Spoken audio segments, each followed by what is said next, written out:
test drive a new 2024 Kia. You'll see why everyone is talking about Kia. The 2024 Kia will give you the perfect balance of comfort, safety, and technology. The SUV family has movement that inspires. Drive away today in a new 2024 Kia Soul, Seltos, Sportage, Sorento, or Telluride. Fuel the thrill and command the road in a luxury sedan from Bill Bird Kia. Drive away today in a new 2024 Kia K5. Performance, power, and design built just for you. Discover the new Kia at Bill Bird Kia. Bill Bird Kia, the original home of the 20-year, 200,000-mile warranty. Stop by 2435 East 15th Street, Panama City, or anytime at BillBirdKiaPanamaCity.com. We'll treat you just like family and give you the peace of mind you can trust. Your local community dealer is Bill Bird Kia. The 20-year, 200,000-mile warranty is a Bill Bird Kia warranty.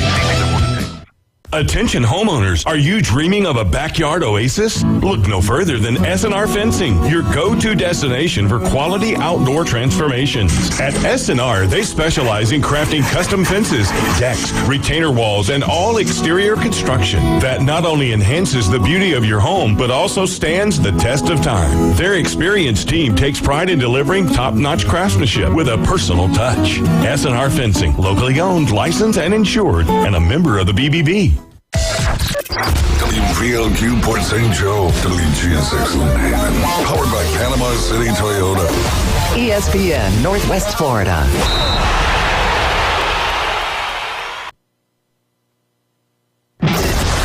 Get ready. Let's play the game. Sports Talk Radio will never be the same. I just don't think that anybody's going to succeed in that system. It's a bad organization. It's just a bad organization. The Afternoon Underdogs. Onion pickles, onions pickles. Live and local Look, it's impressive. on ESPN. Northwest Florida.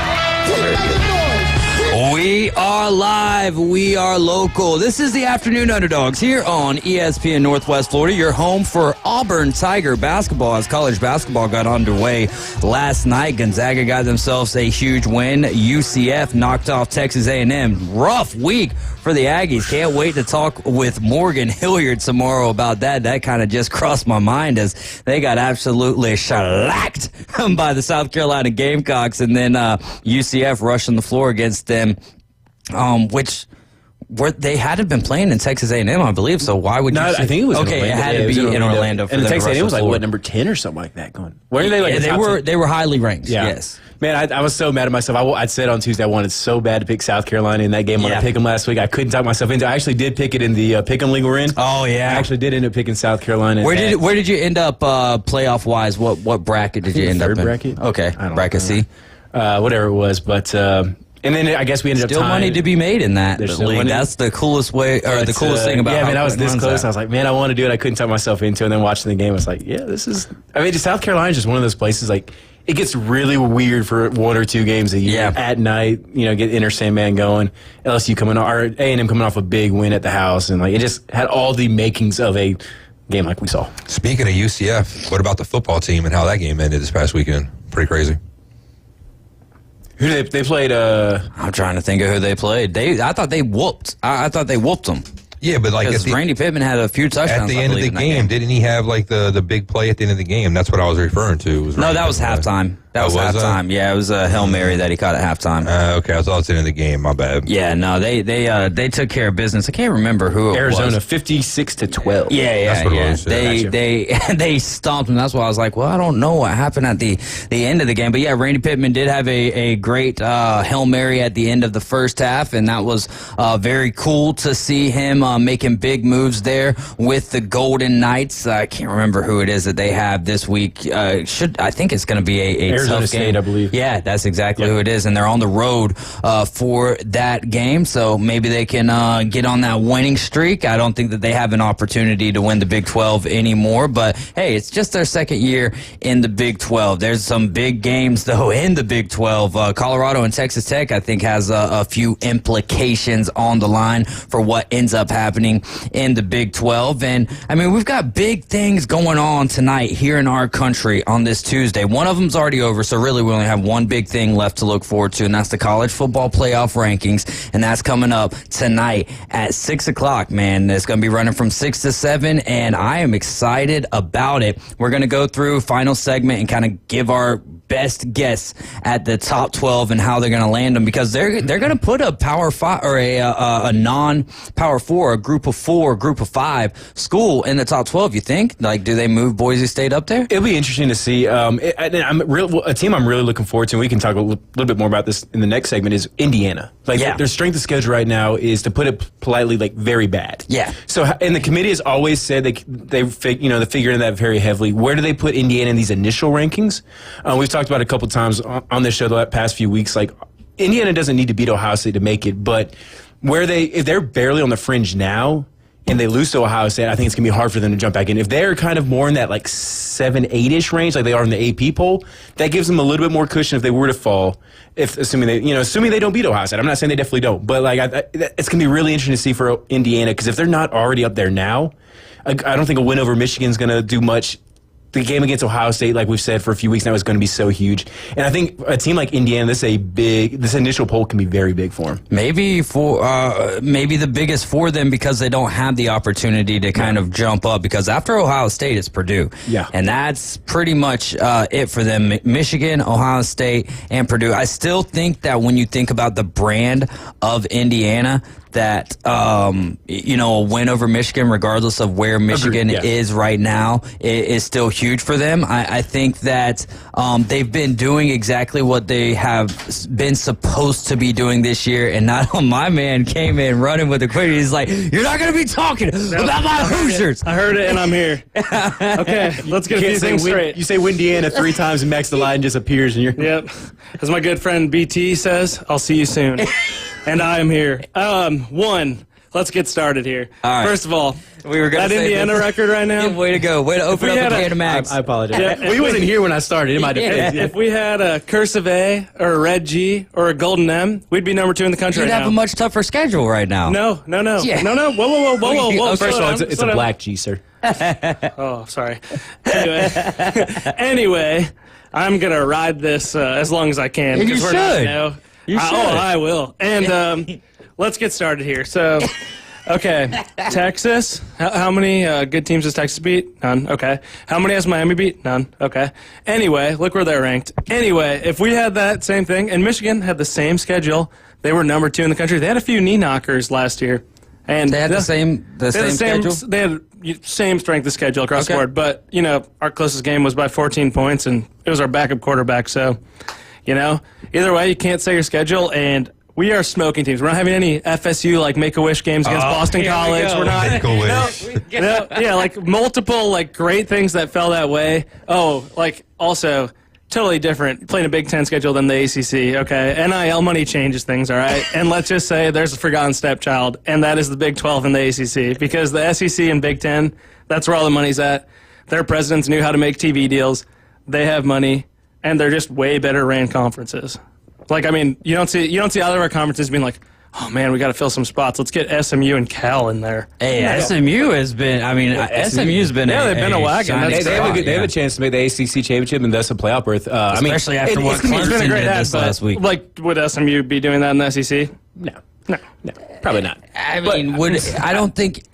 think that's where the difference is you really don't get break. It's like that for the most part in the Big Ten. I just think that there's kind of that when Vanderbilt is doing what Vanderbilt's doing this year, there is no such thing as a week off in the SEC. And I will say to Max, Mississippi State.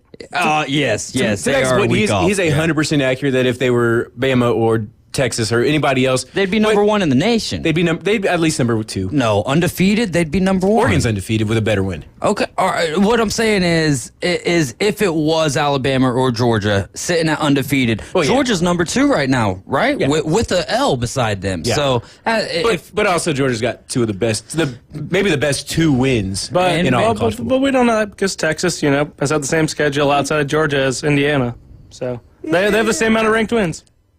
No, Texas has a ranked win. Who? Vanderbilt. Come on. I mean, is it a ranked winner or is it not? Facts are facts. God. Are they ranked or not no? shade, bro. You're ranked or going to not? live by that. You got to Yes. live by it. Yes, but are we really going to pretend that Vanderbilt's really that good? Like, come on. Yeah, I mean, I don't think you got to pretend. At I a think certain Vanderbilt point, like, is wouldn't that we just have big. to accept the results? I would say that too if I was a Bama fan. I mean, all I'm saying is, come on. Really, come on. I mean, the thing is I think It's not my fault we knock teams out of being ranked. I think that Indiana could beat Vanderbilt if they were playing in Bloomington. But if they're playing in Tennessee, bro, I mean, I'm not even like being disrespectful. I was agreeing with his point to an extent. I just but, got to like, come in firing for the boys. No, I mean, I don't- how many other times are we going to get to fight for Indiana football in this show? Probably Yes. only a couple more weeks. yeah, probably. Yeah, like, I'm all in for my it. lifetime. If they make it, great. Like I just say like this poll. I'm not saying I wouldn't put them in there. I would just say I think this poll is very important for Indiana's future because I mean, if we're just assuming they lose to Ohio State, which I don't think is a lock by any What do you means. think they're No. going to fall, by the way, in the playoff poll? I'm going to put them 9, which is I think it's on the fringe territory of. Fine. I'm not going to say locking them in, even with a competitive loss to Ohio State, but I think that's a great spot for them, assuming they beat or do not beat Ohio State, but don't get blown out. 9's a great spot because they'll fall back a couple places. But there's going to be teams in front of them that lose. So, I mean, they'll be right on the Yeah, I'd fringe. be fine with that. The biggest thing that's going to throw a wrench into this is Boise State. Because I think the whole time we've kind of assumed that the G5 school would be 12. Right. Because they're 17, 18, 19. But they If could be Boise anywhere State is 5 like through 10 or 12. 11. Yeah. Then all of a sudden they're not kicking somebody out. They're just where they're at. Right. And I think that's going to be an interesting, just kind of see where Boise State lands as well. Man, I think there's a lot of interesting aspects that are going to be going on tonight. And again, it really doesn't mean very much. I think for some teams it means more where you land because if you're Indiana, you want to go as high as you can. Yeah, I'm okay with this week going into Michigan being like 8 or 9. I don't want to be like. This is not going to happen. But I wouldn't want to be like 5 and they're like, all right, we're a top 5 team. No. Stay under the radar right now. But why can't they be a top 5 team? They can. What is top 5 team in my eyes? They're missing the scripted A or the gold M or like what Max is saying. My guy. Well, I guess what I'm getting at is, all right, how much more Penn State's schedule has been more impressive. And the loss wasn't terrible against Ohio State, but it's again, I mean, at what point? They didn't cover. At Penn State. They didn't cover? Nope. It was like 3.5 or something like that? 3, yeah. I think they lost. 3 at kick. They lost by a touchdown, right at like even 7, right? Yeah. Penn State didn't cover. Yeah. Ohio. Yeah. Okay. All right. Yeah. I got you. Dude, James Franklin's such a bozo. I don't know. Like he's your classic coach who's like just can't make it over the hump. Yeah, 1-10 against Ohio State. Not a very good record in top 5 matchups. Actually, a terrible record in top 5 matchups. Yeah, it's rather interesting. But again, I think when a team takes a loss, regardless of the strength of schedule, I don't know. I still like Penn State's schedule over what Indiana's done to this point. But I feel like if we put both those teams on the field, I have a better feeling in Indiana because they've done exactly what they've been asked to do. And I'm not just saying win. They win and they cover big most of the time. Well, last time we played Penn State when we were good, we beat them. Just saying, James Franklin. Well, I mean, you're not going to see me sit here and pound the table for Penn State to make the playoff either. I mean, if we're being perfectly honest, like that's the Texas A&M of the Big Ten. It's just a cult school. It is. It's so culty. Oh man, I love it. No, it is. I don't know. Like everyone in the Big Ten, like it's like a mutual thing. Like obviously, there's Ohio State and Michigan, but just like, dude, where do these people come from? But anyway, got to come through tonight. Come on, Pennsylvania. Hey, there you go. Well, you guys are riding with the Afternoon Underdogs. Tuned in to ESPN Northwest Florida. We've got LSU Jeff on the line. LSU Jeff, you're riding along with the Afternoon Underdogs. What is up, my friend? Oh, not much. I just wanted to get on this Indiana talk. Come on, it's Windiana on Tuesdays. So, you know how, like, you see a team and you're like, oh, they're not that good, and then they keep on winning? That's them. And they now, we're not even going to talk about Ohio State. We're going to talk about they need to get past Michigan first. Yeah. And they've improved. What's that? Amen. We have to. I agree. Yeah, I mean, but the thing is that Indiana's been proving me wrong all these weeks. And you're right. Their closest wins was by 14 points. That's not a last-second play. So they've proved me wrong so many times that I almost think that they're going to prove me wrong again and beat Michigan, which preseason I would have said you're freaking crazy. Yeah, So- I think Max would have told you that as well. I think Max predicted 6-6 this year. So. If you had called in and told me week 0 that we'd be 14-point favorites to Michigan, I would have been like, dude, you got to get off what you're on. Whatever you're on, and we want a part of. Yeah, we will They're some of that as well. 14-point favorites? Yes, Yeah, sir. yeah. Oh, my God. I'm about to place a bet. Well, but a lot of us, I know myself included, when Michigan was hosting Oregon this last week, a lot of us picked Michigan to stick within 14.5. My reasoning for that is I don't think Michigan is a great football team this year. I think that they've got, a lot of that blue collar feel to them, but it's also whenever teams are traveling 2 or more time zones that those teams have faced struggles, and Oregon just never faced that. So not only does Oregon beat Michigan 38-17 at Michigan, now Indiana, who's looked very well, coming off of a bye, right? You guys? No, we have a bye before Ohio State. Who was it last week? Michigan State. Oh, Our Michigan first State. episode of the season. Yeah, because I got you guys at -3.5 for +100, and I was like, "Oh, this is brother, this is beautiful." But then I had us +120. I had Georgia at -14.5 at that point. So I parlayed it, and I shouldn't have done that. I've been preaching to myself, "Don't do the parlays," and I was curious to hear your thoughts on the Georgia game. Just very interesting. Just be tuned in at 5 o'clock then. LSU Jeff, what else you got for us? Well, I mean, I do a lot of comparisons, and, there's apples to oranges with a team like SMU. What do you like better, apples or oranges? Apples all day. I'm an orange guy. You know what? I love tangerines, but I eat apples more often. Okay. I think they're just easier to eat. Tangerines. Ooh, Yeah. I like nectarines. Oh, yes. Those are good. Yeah. I mean, if you compare, like, SMU has 1 loss, right? They lost to BYU by 3 points. Yep. So now they've got to hope that, well, number one, they could end up in a conference championship. Yeah. With Miami or whoever, right? I mean, I think more than likely it's going to be Miami at this point.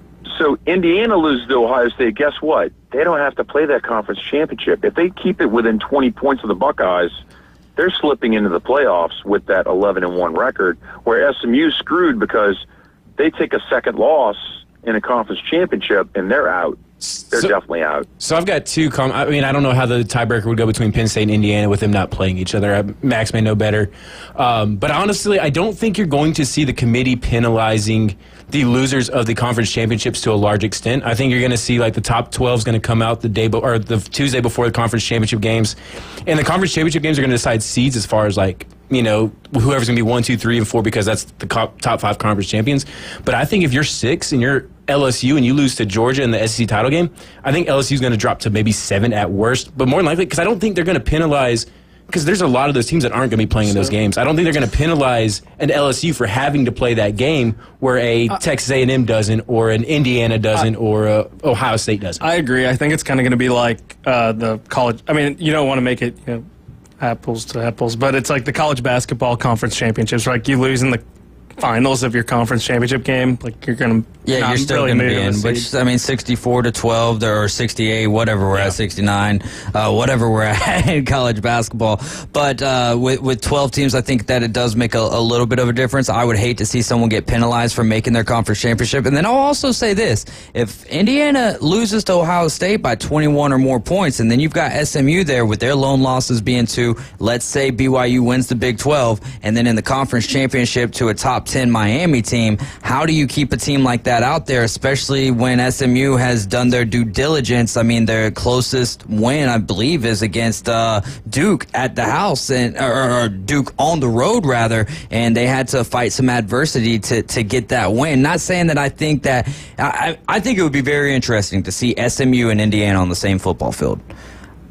Oh yeah, that'd be a really exciting game. Yeah, I mean, obviously this is the first year of the 12-team playoffs, so we're all speculating to an extent.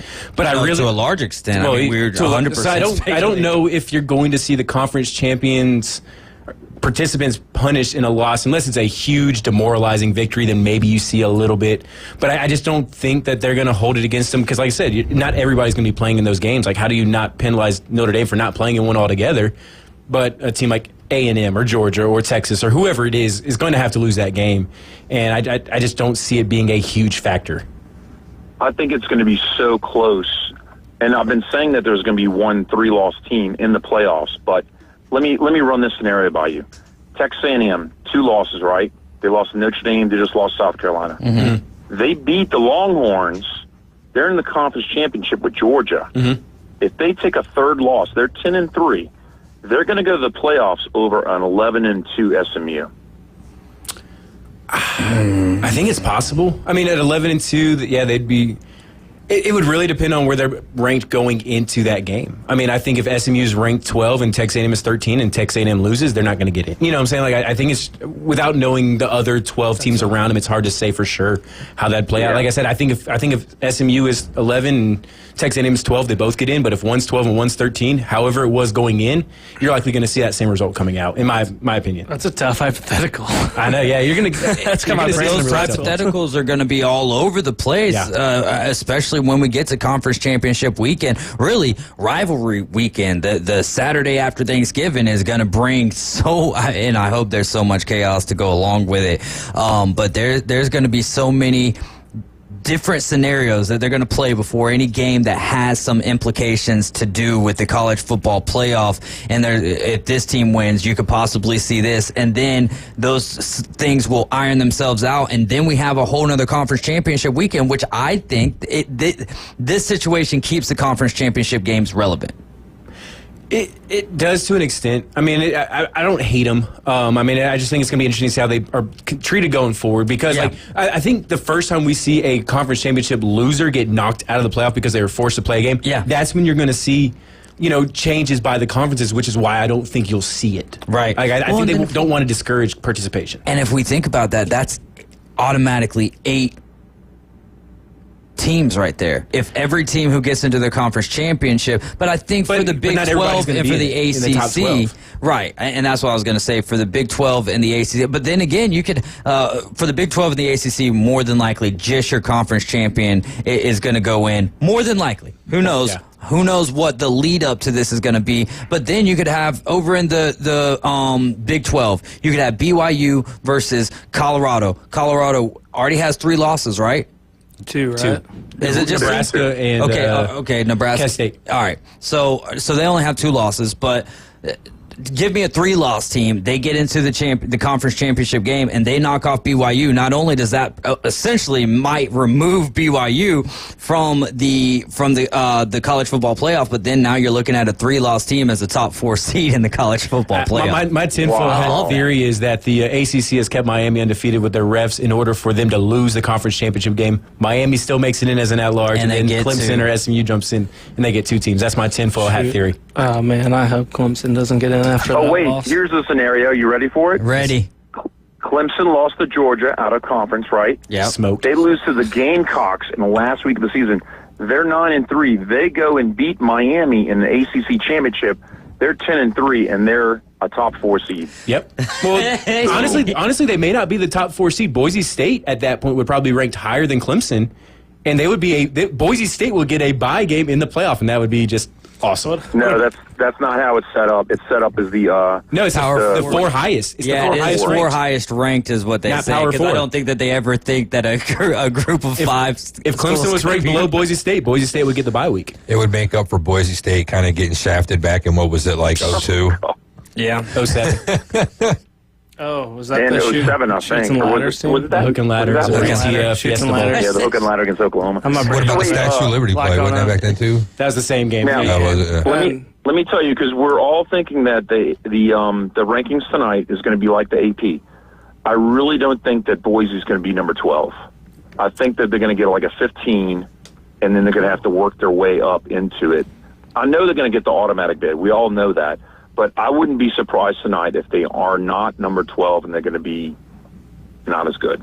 I can see that. Who do you think is going to be ranked higher, Army or Boise State? Boise. So like 15 for Boise State, right around same AP ranking for Army, about 18? Yeah, about 18, 19 probably 19. But the thing is about Army is that, and I know that the Navy game's late, but that Notre Dame game is so huge for Army. It's the biggest game that they've had in 70 years.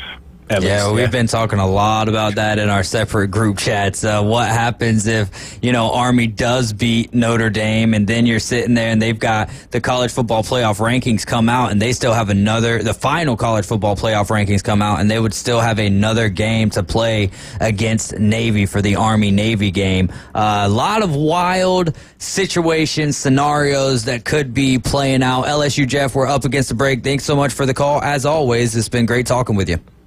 Thank you, guys. All right, you're right with the Afternoon Underdogs. This is ESPN Northwest Florida. Coming up next, it's going to be Your Minute with Max DeLayden. We'll be right back. This just in. Get the latest sports news, scores, and updates from 104.3 ESPN Northwest Florida. Follow us on Facebook for exclusive content, behind-the-scenes action, live streams, and the chance to interact with your favorite hosts. Stay connected. Stay connected. Stay connected. Join the conversation on Facebook, YouTube, and Instagram. Search for ESPN Northwest Florida and crush the follow button. I follow you on social media. We're always here to keep you in the game. Good afternoon. This is Joanna on ESPN Northwest Florida with your forecast on this Tuesday. Very light showers and partly cloudy skies the remainder of the day with a gentle breeze around 9 miles per hour out of the southeast, and look for it to be 82. Tonight there will be very light showers with the temperature reaching 72. Lightly raining tomorrow with a high of 79. This weather is brought to you by Ellis Agency Insurance. Thank you for keeping that dial at ESPN Northwest Florida. Rely on it. Take your next adventure in an award-winning Kia from Bill Bird Kia. We invite you to stop by Bill Bird Kia today and test drive a new 2024 Kia. You'll see why everyone is talking about Kia. The 2024 Kia will give you the perfect balance of comfort, safety, and technology. The SUV family has movement that inspires. Drive away today in a new 2024 Kia Soul, Seltos, Sportage, Sorento, or Telluride. Fuel the thrill and command the road in a luxury sedan from Bill Bird Kia. Drive away today in a new 2024 Kia K5. Performance, power, and design built just for you. Discover the new Kia at Bill Bird Kia. Bill Bird Kia, the original home of the 20-year, 200,000-mile warranty. Stop by 2435 East 15th Street, Panama City, or anytime at BillBirdKiaPanamaCity.com. We'll treat you just like family and give you the peace of mind you can trust. Your local community dealer is Bill Bird Kia. The 20-year, 200,000-mile warranty is a Bill Bird Kia warranty. Pound the like and crush the subscribe. Follow us on social media for the latest sports news, scores, and updates. Keeping you in the game. Now back to the Afternoon Underdogs, ESPN Northwest Florida. The NFL plays here on ESPN Northwest Florida. We've got some great games lined up for you this Sunday. Actually, Thursday night, we're going to have the Bengals and the Ravens. 6:30 coverage start for a 7:15 kick. And then Sunday, we'll have the Steelers and Commanders. We'll have the Jets and... who are the Jets playing this Sunday? The winners? There you go. And, someone look up who the Jets are playing for me. And then you'll have the Lions and the Texans for Sunday night football. So we've got some great games lined up for you here. And it's the Cardinals. Jets and the Cardinals. There it is. Yeah, so yeah, you're probably Nasty right. football team in the Cardinals there. I mean, they showed. I mean, how'd you feel about your Bears' performance here? Well, Dave, I made it to week 9 until I gave up hope on the Bears, so it was a good season. I mean, what? No, it's irreparable. Who do y'all have this week? Y'all got the Patriots, and it's at the house. Doesn't matter. As long as the McCaskies live and the Reinsdorfs live, I've just accepted Bulls, Bears, White Sox, mediocrity. Is this not a good season for the Bears, though? I mean, 4-4? No, we have so much talent that we could work with here. It is... Dude, the fact that it was Ben Johnson's dream job and we kept with that doofus Matt Eberflus, he is the worst coach in the league. Have you seen the quarterbacks he's beaten in his career? Not great. It is a very bad list. Dude, the best one is Trevor Lawrence. Like, wow. And then it's like Davis Mills on the road is one of his 3 road wins. Like, he's not good on the road, bro. That's like I've gotten to the point where I will put $100 against the Bears when they're on the road. Smart. I won 100 and something off of the Cardinals. I didn't even have to wait on the bet. I got to cash out for like $3 less. Like at the end of the third quarter, it was like, easy, buddy. Like, what other NFL team has, like, in the past, like, 3 years, 4 years, gives up a 65-yard Hail Mary into the end zone? Like, it's not like high school or college. It's just Matt Everett. Well, then they brought the hail with them to Arizona this weekend. Like, we brought the hail part. Well, then early in the Mary game, didn't come with us. Then they were griping too about the weather. It's like, close the dome. Then I mean, like, like that doesn't affect the game for the Bears at least. But I agree. Like, why do you have a dome if you're not going to prepare for stuff like that? Like, or just start closing it. I don't know how long it takes. I think like probably 45 minutes, an hour and a half, or something like that. Yeah. So just Caveman Rick brought up a point. Like maybe there's a insurance. Because liability if somebody gets hurt. Well, and you can mess up if you like speed up the roof thing. But I mean, it's okay. The grass got watered. The grass did get watered. I think it gets watered daily outside of the stadium. No, I know, but it was inside the stadium because they're playing on it. You know what I'm saying? So, because usually it's moved. You know. Is it turf or grass?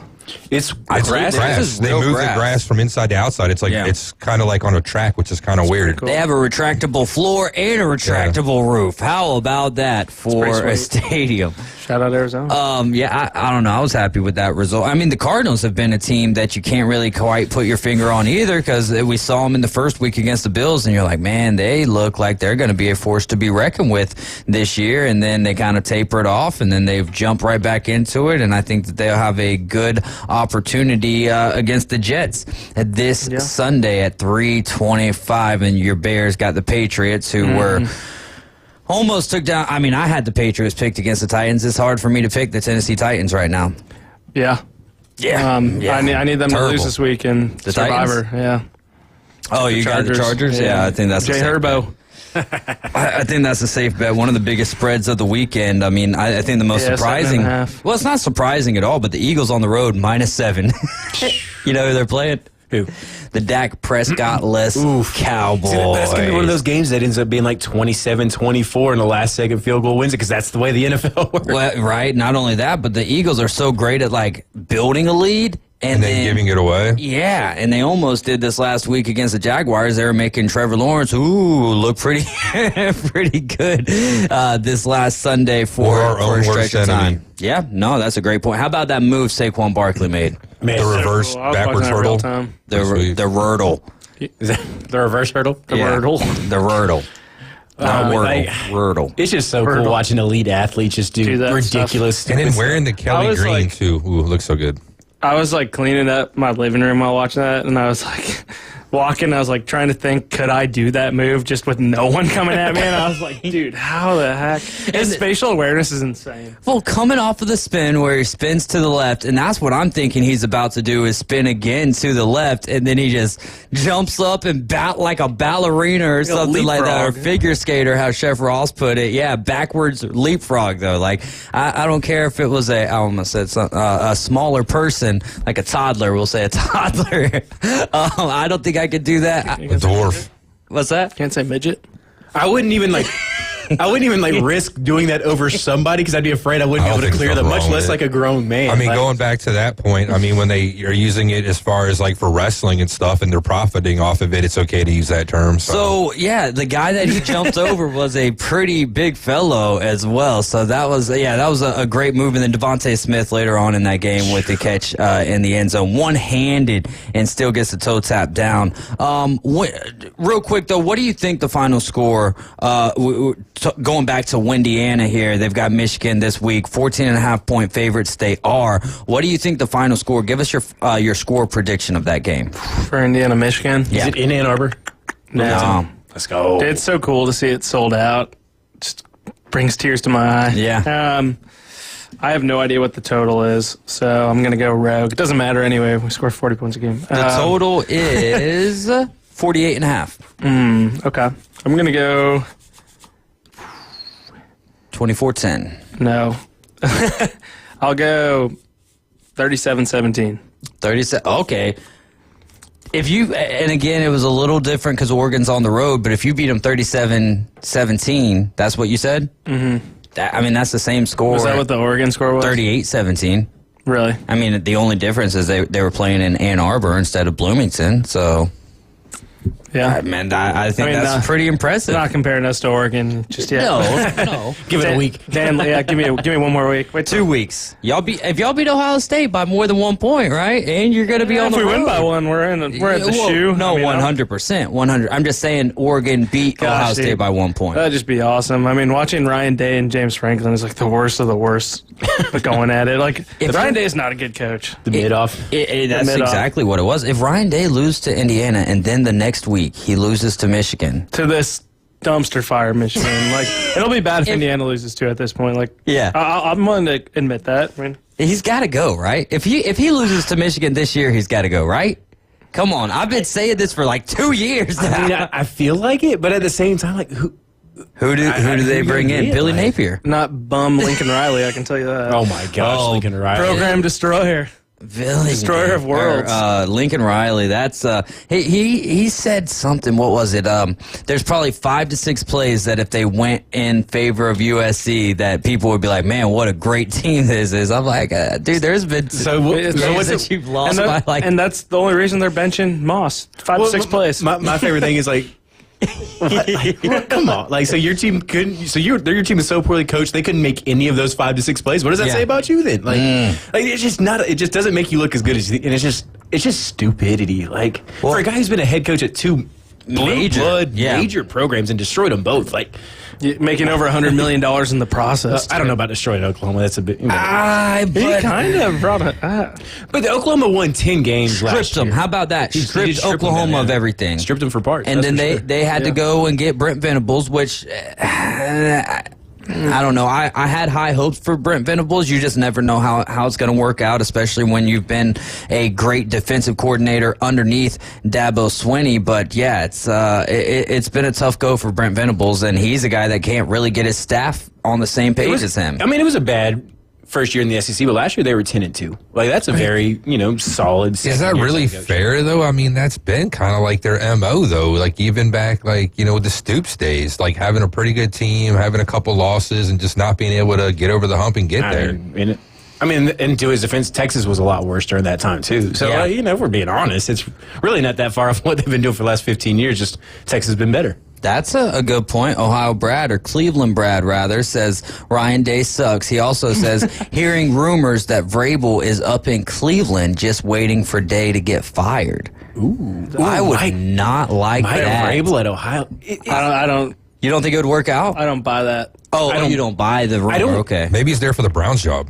I loved Vrabel as a Titans. I don't know if his style would play that well. I mean, obviously a winner's a winner, but I mean, it'd be interesting because it'd be such a stark contrast from what Ohio State's been since Urban Meyer took over. Like, you'd see probably a lot more traditional offense, focusing on ground game and good defense, which is obviously a very successful formula. I'm not knocking it. It's just trying to picture Ohio State going back to that after 15 years or whatever it feels like now of the opposite. Who is a good, reasonable hire? If Ryan Day is the problem is if you're Ohio State and you fire Ryan Day, there is nobody you could hire more than likely with a similar or better track record. Yeah, but anybody you hire, you are maybe with talent wise, get a guy like a Matt Rule over there with bringing in the kind of players, because he's never been able to be at a school that's been able to have the brand and the name to get those. I got a name. Good. Kurt Signetti. I mean, all right, we're ending the show. I mean, it's over. Don't get me wrong, I'm a big Matt Rule guy. We got to go vote on the college football playoff rankings. He's never won anything. Kamala, a different voice impersonation. But again, he's Baylor, Temple. Look where he's been, though. You know what I mean? That's what I'm saying. Put him in a better school, a better situation. It's like when you take a really, a prospect quarterback and he goes to some dumpster fire team in the NFL. He doesn't do any good. No, I agree. I'm not saying Matt Rule wouldn't do a good job, but I think the point is there's nobody on paper who is going to match or exceed what Ryan Day has done as a head coach. Yeah, I mean, but I think that any coach can step into Ohio State and win 11 games a year. Maybe. I'm just saying, Ryan Day could. I mean, he's kind of a meathead. Sure. Yeah, I'm not arguing for Ryan Day. I'm just saying, anybody you hire is going to have a worse or no record whatsoever at all, and that's the point. That's the hole they're in right here. Okay, I know someone who could do worse than Ryan Day. Mike Norvell. Oh, man. I mean, he finds a way to throw it later. I mean, me and Tyler are definitely taking the Tuesday off from Mom anytime. I mean, he's like if you hit Ryan Day in the head with a hammer a couple times and you get that play calling. So, I mean, there are some guys like out there that could be viewed as like up and comers, but I just don't think there's anybody that you're as a Ohio State fan. I don't know if there's anybody out there you would be super excited to fire Ryan Day for. I've won. What about Elko? Elko's not leaving Texas A&M after 1 year, I don't think. What has he done that makes you super excited to have him over Ryan Day? He beat LSU at the house. I'm just throwing out names. But that's my point. It's but I don't think he leaves. But what has Ryan Day done to excite you? Has he even won a playoff game still? Yeah, they made the COVID national championship game with like 6 wins. Yeah. That was when the Big Ten screwed Indiana. Don't get me started on that. I'm a broken record on that one. They got totally hosed. You boot Ryan Day and you promote Chip Kelly. Ooh, I think I would like that as an Ohio State hater. I think I would like that. There's a reason why UCLA wasn't successful with Chip Kelly. So, I mean, be my guest. I think Ohio State's just into such a weird position. Would Dabo leave? That's a better track record. He does have a better track record. I would pay money for Ohio State to take Dabo Sweeney. That'd be hilarious. So? He would be terrible up there. Because he doesn't mess with the transfer portal in Ohio State. When you look at them right now, they're like basically transfer portal USA. Fit. I don't think he's a very good coach, if I'm being perfect. Like, I mean, I've said that many times on this show. He definitely did not show that he was a good coach against Louisville this last Saturday. They'd have to renovate the stadium at the Horseshoe so we can run down the little ramp. They need to get like a rah-rah guy, kind of like how Pete Carroll was. You know what I mean? Like a good like. How about Bill Belichick? No. Sure. Yeah. Go ahead and bring in John Gruden while we're at it. You know, like I said, I think that's the problem for Ohio State. Yeah, you could fire Ryan Day, but like, I don't know who you hire. And he doesn't have the track record either. But do you think Lane Kiffin? Do you think Freeman gets any consideration there or no? Marcus Wood? Yeah. I mean, doesn't he have ties? To Ohio State? He played at Ohio State. I think. Yeah. I mean, maybe if they're impressed with what he's done at Notre Dame. That's up to them. Notre Dame's kind of just. I agree. Like I don't hate it necessarily. He's a younger guy. Like maybe you think he'll. I'm not gonna say recruit better because Ohio State recruits as well as anybody. But I mean, he hasn't done anything in a bigger game that would make you feel super confident about his big game ability over Ryan Day. I mean, and that's the problem. Like there is nobody out there that makes you. Arizona State. D-man. Yeah. Arizona State. Is Kenny Dillingham right? Yeah. Over there. He finally has kind of gotten them into a position where... I mean, he's going to be, what, like 500 as a head coach after this year? So when Vanderbilt's coach gets poached, he can go to Vanderbilt? Exactly. Like, I mean, sure, yeah, let's hire Clark Lewell, right? Like, again, like if you're Ohio State, there's nobody out there you can hire. Yeah. That's going to make you feel super warm and fuzzy. Yeah, I know, but feeling warm and fuzzy and losing to Michigan 3 times in a row, 4 times I mean, in a row. That's not going to make you feel warm and fuzzy either. But I just don't know. Like, and I think that's unless you got maybe an NFL coordinator, you think you can pull a guy like that, or maybe there's somebody. What about the Seahawks offensive coordinator Ryan Grubb, who was supposed to be the offensive coordinator for Bama? I mean, if you pull something like that, then maybe. But again, you're taking a chance on an unproven coordinator. I think you have to go with someone who has ties to college football, though, and not 100%. just been in the NFL 100% for a while. Oh, what about? Although you could argue like there's been no better time for a NFL coach to make the transition with the player, coach to player communication, with the NIL, with teams having a general manager. Cliff Kingsbury. No. Did 3 turnovers this year for the Commanders? Please. Yeah. I mean, selfishly, yes. But realistically, he's been a dumpster fire as a head coach at the college and professional level. Yeah, sure. Let's him and Lincoln Riley should just team up at Ohio State. Actually, I think Ohio State should just make us the hiring panel for him. We'll make sure to get you guys. Yeah, we got you guys in a good position. What a loving and endearing fan base. Ohio State fans, chime in. Let us know who you would like to be the next coach if y'all do so happen to get rid of Ryan Day. I'll give you the quick spark notes on here. All right, go ahead. On your thing, because I know we're running tight on time. Yeah. Indiana football will finish higher ranked than Indiana hoops. Never would have thought I'd say that. Yeah. Actually, a good Indiana hoops team this year, though. Like some good offense. Miles Rice, remember the name. All right, who do you think finishes higher, Alabama basketball or Alabama football? Basketball. Okay. Yep. Sadly. So we win the championship in both. All right. Okay, not going that route. 3 on your list here. Dave Roberts and the Dodgers. Dave Roberts is getting way too much credit for winning this World Series. They had the highest payroll. They have 2 of the best players. Their lineup is ridiculous, and he should have won way more. He just has finally won one, and he won the COVID one if you want to give him that 60-game one. I mean, It's nice when you got teams like the Red Sox who will, trade you Mookie and for Verdugo and Jeter Downs. Yeah. Two guys who are, Jeter Downs bust, and Verdugo's bad. I mean, he was on the opposite team in the, and he really helped out. He kind of helped the Dodgers out to an extent, right? I mean, he made a great play, but the result of that play ended up getting runners on the corner, so. Yeah, true. It's true. And then on where Soto lands, I still think he lands with the Mets.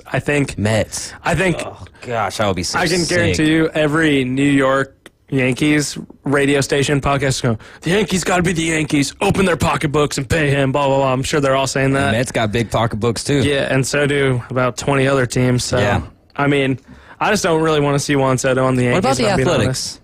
No longer known as the Oakland Athletics, just the Athletics. He would cost more than their entire payroll times like 3, right? Yeah, we can rule out them. That was one of my 10 teams I wasn't counting in on this. Them, the White Sox, Rays, Reds, the Indians/Guardians. Yeah. Reds, yeah. Reds are just a horribly ran organization. All right. Pirates, too, I'm ruling out. Okay. Pirates have some fun youth, but they're still... I know, but think about that, man. I think you got Juan Soto, you got Paul Skeens. It's pretty fun. Yeah, it could be. I wish it was the Cubs. The Cubs are pretenders, too. Yeah. Our GM's still riding. No shot for the... I don't think the Braves are going to go after Soto. No, it doesn't make sense. Also, yeah. Orioles, maybe? Or the O's, all that youth and stuff like that. That would be fun. That would be a sick That'd be a fun lineup. Yeah, and then you're talking about 13 times a year that the Yankees. Orioles are playing the Yankees, so intensify the rivalry. I love both these guys, so it's no hate at Castellanos either, but I would love to do a fly ball competition and watch Castellanos and Soto deke it out. Just like That'd be cool. I just think they're both so funny because they're both such elite hitters in my opinion. Yeah, and then it's so weird because Castellanos has the look he would be just I was gonna say that he was gonna be just a sick right fielder. Yeah, and he's just not, but he is such a clutch hitter, and he is such a competitor. Especially when things are happening on a monumental day of some sort. This might be a hill I'm willing to die on, and it's bases loaded, 2 outs, probably in the 9th. I think I might want Nick Castellanos up to bat. Okay. I think he is so clutch. I don't know. Maybe I don't know if he agrees. I'll go Freddie Freeman. Right now, I don't know. I'll go Freddie. But you go Freddie. Yeah. Anything, any rationale to that? Gosh. Oh, dude. Also, the scary thing about the Dodgers right now is Walker Buehler and that NLCS started looking like Walker Buehler, and now he's fully back, and he's one of the. I think Freddie's super likable. I think Walker's super likable, and so is Mookie. I think those are the 3 Dodgers that are bearable. You don't think Shohei's likable? I mean, he is. Just the I think whole- he's fun. He's good, but I mean, you can't not pretend that he didn't gamble on baseball. Well, I don't think there was ever any talk of gambling on baseball, though. It was gambling on football and other sports, right? Someone posted a tweet when the Dodgers won the World Series. It's it was just a picture of Ippy's headshot, and it said, "This man just won so much money in prison on his Dodgers World Series feature." Oh, man. He's going to have money when he gets out. Yeah. Yeah. I think that there's a reality where the Dodgers starting lineup going into 2025, spring training of 2025 or opening day of 2025 is a better lineup than what they went into the World Series. They're the favorites to sign that other guy from Japan, Sasaki. Yeah. I was dude, come on. Yeah, man. It's once you get a guy like that, I'm surprised Jung-Hoo Lee didn't go over there. Yeah. Who's that other guy? Is he coming this year or in 2 years? That guy who hits bombs. He's 23. He's a little bit thicker too, for a Japanese fella. I can't think of his name, bro. I can't think of his name off the top of that. a sumo guy? No, not being smart. I know. I know. I know. Boy, that would be funny to see a guy a sumo wrestling type of body style. We already had one. We already had one in the league. His name was Bartolo Colon. Yeah, but that was as a pitcher. Cecil Fielder. Could you imagine a guy like Vince Wilfork out there? Mo Vaughn. Mo Vaughn, that's a name. Yeah. Mo Vaughn. What were you saying? Somebody like Vince Wilfork out there playing baseball, oh my gosh. Oh, that would be amazing to watch. I'd have to watch that at least once. These cross sport things also remind me of the recent beef between NFL and NBA players. I think it's so funny. All the NFL guys are like, dude, we could give me 3 months and I'm easily playing the NBA. And these guys play 1 week NFL football. They're out for the count. Yeah, Dunsky. That is a great point. You got time for one more segment or you got to roll? I got to roll. Come on, man. Make some time for us, dude. We're your friends over here. He's got to do some counting tonight. No, you got to go. You got to count with my boy, Tho Bishop. Oh, you really are going to be doing that? Yeah, but I'm going to be watching. I thought you had there's some action to that. I thought you had a meetup with somebody. I thought you had a meetup. Maybe not a sit down, but a stand up. I'll notice. Oh, yeah, if he's here, come on. All right, ladies and gentlemen, that's going to do it here for your Minute with Max Delight. And you're riding with the Afternoon Underdogs. This is ESPN Northwest Florida. When we get back, we're going to see if we have enough time for Tyler to make his picks and us to read off Max's. If not, we'll take your calls, 850-215-6290. Keep it locked into the Afternoon Underdogs. Mornings on ESPN Northwest Florida just got unsportsmanlike. The suggestion that Mike Tannenbaum made on Get Up, that the Lions get Myles Garrett and the Browns get 3 first-round picks, a 2026 second-round pick, and Jahmyr Gibbs. If the Browns were ever offered that and they said no, just fold. This is draft day. Sonny, we getting all my picks back? I want David Putney, too, though, and pancakes. Evan, Canty, and Michelle. Weekdays 5 to 7 on ESPN Northwest Florida. Good afternoon. This is Joanna on ESPN Northwest Florida with your forecast on this Tuesday. Very light showers and partly cloudy skies the remainder of the day with a gentle breeze around 9 miles per hour out of the southeast, and look for it to be 82. Tonight there will be very light showers with the temperature reaching 72. Lightly raining tomorrow with a high of 79. This weather is brought to you by Ellis Agency Insurance. Thank you for keeping that dial at ESPN Northwest Florida. Rely on it. Are you looking to invest in rare coins and precious metals? Well, look no further. Coin and Bullion Reserves is Bay County's trusted source for rare coins and precious metals. Located in the heart of Panama City, our showroom is stocked with a vast selection of gold and silver bullion, rare coins, and currency. Whether you're just starting out or you're a seasoned collector, we have what you're looking for. Our sales staff has over 50 years of experience to help guide you through your purchase. Come and visit Coin and Bullion Reserves today and build your collection with confidence. Hewitt Tire and Auto and Hometown Towing is a combination that's hard to beat. With years and years of experience in vehicle repair, foreign and domestic, name brand tires and fair prices have established Hewitt Tire and Auto as a leader that folks can call on again and again. And if you need a tow, call Hometown Towing at 850-265-1562. Hewitt Tire and Auto and Hometown Towing, an unbeatable combination. Airport Road, Panama City.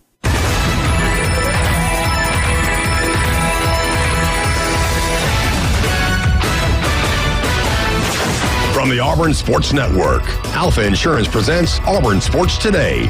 Here's Brad Law. Auburn football is idle this weekend before the final 3 regular season games. Senior linebacker Eugene Asante keeping his head up after the Vandy game. I saw a lot of guys on that side of the ball flying around making plays. Keltrick had a great game. Jay Crawford had an excellent game. Somebody that's a young guy to be able to step up the way he did. He's truly playing like a veteran out there. It's just on guys like me to do better. Have to do better. I allowed a touchdown today.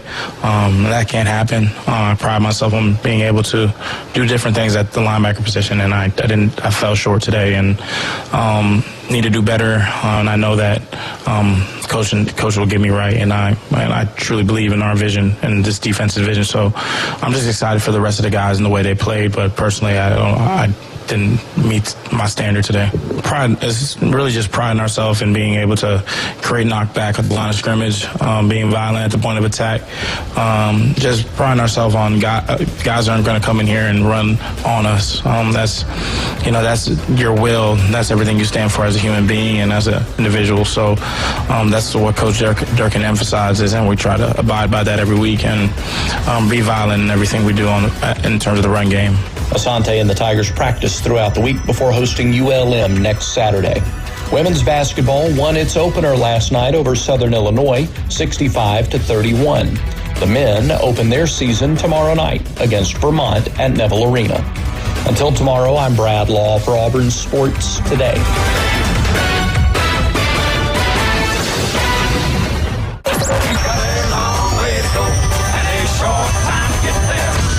said it couldn't be done.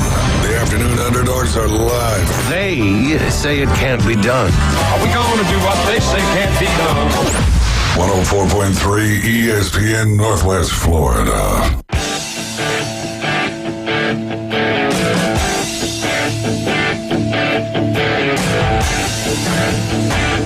It is not hour number 2 yet. We've got an 8-minute segment coming your way. Not even a full 8 minutes. We're actually going to be going 5 minutes right here on ESPN Northwest Florida, your spot for select Orlando Magic games. I was going to try to get you guys over to the New Orleans Pelicans and the Magic this Friday, but not sure if I can make that one happen. We do have Auburn basketball tomorrow night as they are taking on the Vermont Catamounts.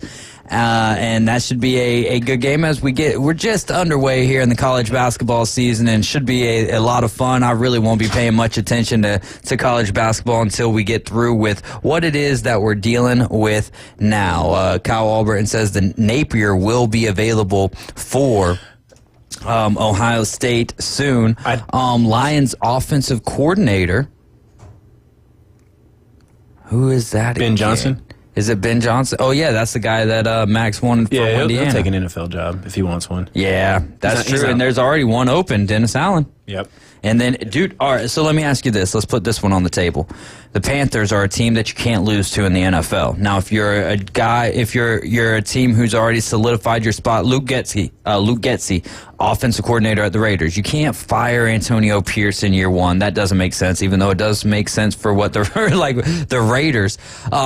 But Luke Getsy had to go. They also got rid of 2 other people. Then the Panthers beat the Saints. Boom, Dennis Allen chopped off the chopping block. This week is Brian Daboll. They're playing in Germany. If the Panthers beat the Giants, does Daboll go?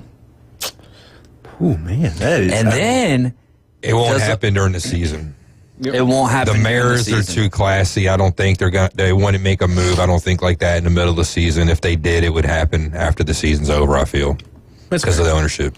I like that, but let's say that they do fire him. Then Ohio State, I really like, and I think that we have disagreement on this, but which isn't rare, but I really do like the aspect or the idea rather of Mike Vrabel being, and I hate it, but I do like that for Ohio State because I think that's what they need is they need a little bit more grit. Like that finesse stuff only works for so long. When you get into when the times get tough, when it's time to get the tough going, you need a run game and a good pass game, but you need a good run game and a good defense. Kirby Smart is a prime example of that. No, I don't hate it. It just would be such a stark contrast to what they've had for a while. I mean, and I'm not saying that's a bad thing. Meyer. I mean, Nick Saban and Kirby Smart have proven for the last 2 decades that, if you can play great defense and run the ball, you're going to be pretty dang successful. Yeah. The game has changed a little bit, from the early Nick Saban era, but I mean, at the end of the day, it's still successful. Yeah. We're watching it with the Ravens to an extent. The way they're able to run the ball, super successful. Why are the Chiefs as good as they are? Everyone wants to give Patrick Mahomes his flowers, and there's plenty of reasons to give Patrick Mahomes his flowers. You can even look at something as minuscule as him rolling out to his weak side, and then throwing the ball out of bounds left-handed last night. And the commentators in the rain. And Troy Aikman's like, well, I couldn't have done that. You know what I mean? And we're talking about throwing a ball away. It's the things that Patrick Mahomes does is extremely special, regardless if you hate on it or you respect it or you're in the middle, whatever it is. But the reason why the Chiefs continue to be what the Kansas City Chiefs are is, one, Patrick Mahomes isn't over here commanding a whole lot of money, mainly because he can make money in so many different facets. He's already the owner of so many different sports, just business ventures, I guess. Exactly. And then all of his endorsements, all of that good stuff. But it's also one of those things that he does for the betterment of the team. They continue to have a good defense. And in the last 2.5 years, that defense has taken their stuff to the next level. And then the run game is, they're about to get Pacheco back. Yeah. And then, like I said, Carson Steele is not a guy you want to be your feature back, and the Chiefs kind of proved that by going out and signing Kareem Hunt. But as a third option in that running game, and then you also have Samaje Perine, there's a lot, because their outside weapons as of right now, they've had so many injuries, are not really scaring anybody obviously they just added DeAndre Hopkins. Travis Kelce's been kind of hit or miss so far this year. Xavier Worthy's been hit or miss. He's definitely on the incline, but even Kelce now is more of like death by 1,000 paper cuts, more so than like the big plays we were used to kind of seeing. Yeah, and I think that opens back up in the playoffs. Maybe, and then but I mean, yeah, like and that's why you may not like the Chiefs. 1,000 paper cuts hurts. Yeah, I mean that's why you may not like the Chiefs, but as long as they have Patrick Mahomes in that defense, and the crazy thing about their defense is like they lost L'Jarius Sneed a couple years ago, or Javarius Ward to the Niners. Yeah, L'Jarius Sneed steps up. He goes off to the Titans. They have somebody else step up. Like they're just coaching them and developing guys so well. Like outside of Chris Jones, they've had guys kind of come and go at the linebacker position, some of the other D-line positions, some of the secondary positions. They had Tyrann Mathieu for a little bit. They've had Justin Reed in there for a little bit back there. Gosh, and it doesn't matter who it is. They just keep cycling guys. How much is that on Spags? I mean, it's got to be a ton on it because they've won 3 Super Bowls with him now. Yeah. I mean, him and Andy Reid have just proven to be an elite duo. So it's not just all about going out. In fact, I mean, who have the Chiefs really gone out? Is it fair to say that DeAndre Hopkins might have been the biggest name that they've outsourced? I mean, they brought in Orlando Brown as their left tackle a year or two ago. Offensive line kind of gets lost in the sauce some. And they brought in Thuney from the Patriots 2 years ago. But, I mean, they don't sign huge free agents on defense. They don't sign, huge free agents at the skill position. Yeah. Last year they brought in guys, MVS and Miko Hardman came back at the trade deadline. Yeah, but they don't bring in, these star-studded guys outside of DeAndre Hopkins now. And, there was rumors about Tyreek getting traded back, which would have been hilarious to see. But oh man, I'm glad that didn't happen. Because, but I really like this for DeAndre Hopkins. It is time for us to take a break. When we get back, we'll dive into the picks. Then we're going to get Tyler's takes from Week 10. Then we'll dive into Week 11, and we'll take your calls 850-215-6290 on this beautiful college football playoff ranking Tuesday.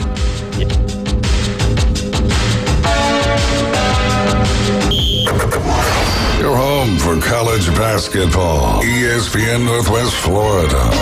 College basketball returns tomorrow night. It's the number 11 Auburn Tigers hosting the University of Vermont Catamounts. Coverage coming up tomorrow night starting at 7. It's the Catamounts versus the Tigers on the Gulf Coast home for college basketball and the Auburn Tigers. ESPN Northwest Florida. Good evening. This is Joanna with your latest forecast on ESPN Northwest Florida. For tonight, a possibility of thunderstorms and some clouds and a low of 75 with wind 8 to 12 miles per hour out of the east. Very light rain and a possibility of thunderstorms tomorrow morning, a gentle breeze and hot near 79. A likelihood of thunderstorms and very light rain and 79 in the afternoon and evening. 81 and sprinkles Thursday. This is your Tuesday's weather sponsored by Mid-South Lumber, the best little lumber yard in Panama City. Thank you for listening to ESPN Northwest Florida. Rely on it. Hey, Gator fans, bring your family and friends to Rocket Lanes, home of the Panhandle Gator Club. While you enjoy Gator football watch parties in the sports bar with fellow Gators, your family and friends can enjoy bowling, roller skating, and the many entertaining electronic games. All Gator fans are also welcome to attend the Panhandle Gator Club meetings, 6 p.m. every second Tuesday of the month at the same location. Follow Gator gatherings all year long at panhandlegatorclub.com. Go Gators! Are you tired of hearing 2 weeks when you call to get your boat worked on? Hey folks, it's Chris Kramer with Kramer Marine and Outdoor, and we'll get you in and back out on the water as quick as possible. We're a full-line Yamaha outboard dealer and Suzuki outboard dealer, and we have master-trained certified mechanics on site. So if it's just an annual service, electronics install, trolling motor install, or all the way up to a full repower, we can take care of you. So stop by and see us in the corner of Frankfurt and 23rd next to Bill Kramer GM, or call us at 850-851-0453. WGSX Lynn Haven, W Field Q Port St. Joe. Powered by Panama City Toyota. ESPN Northwest Florida.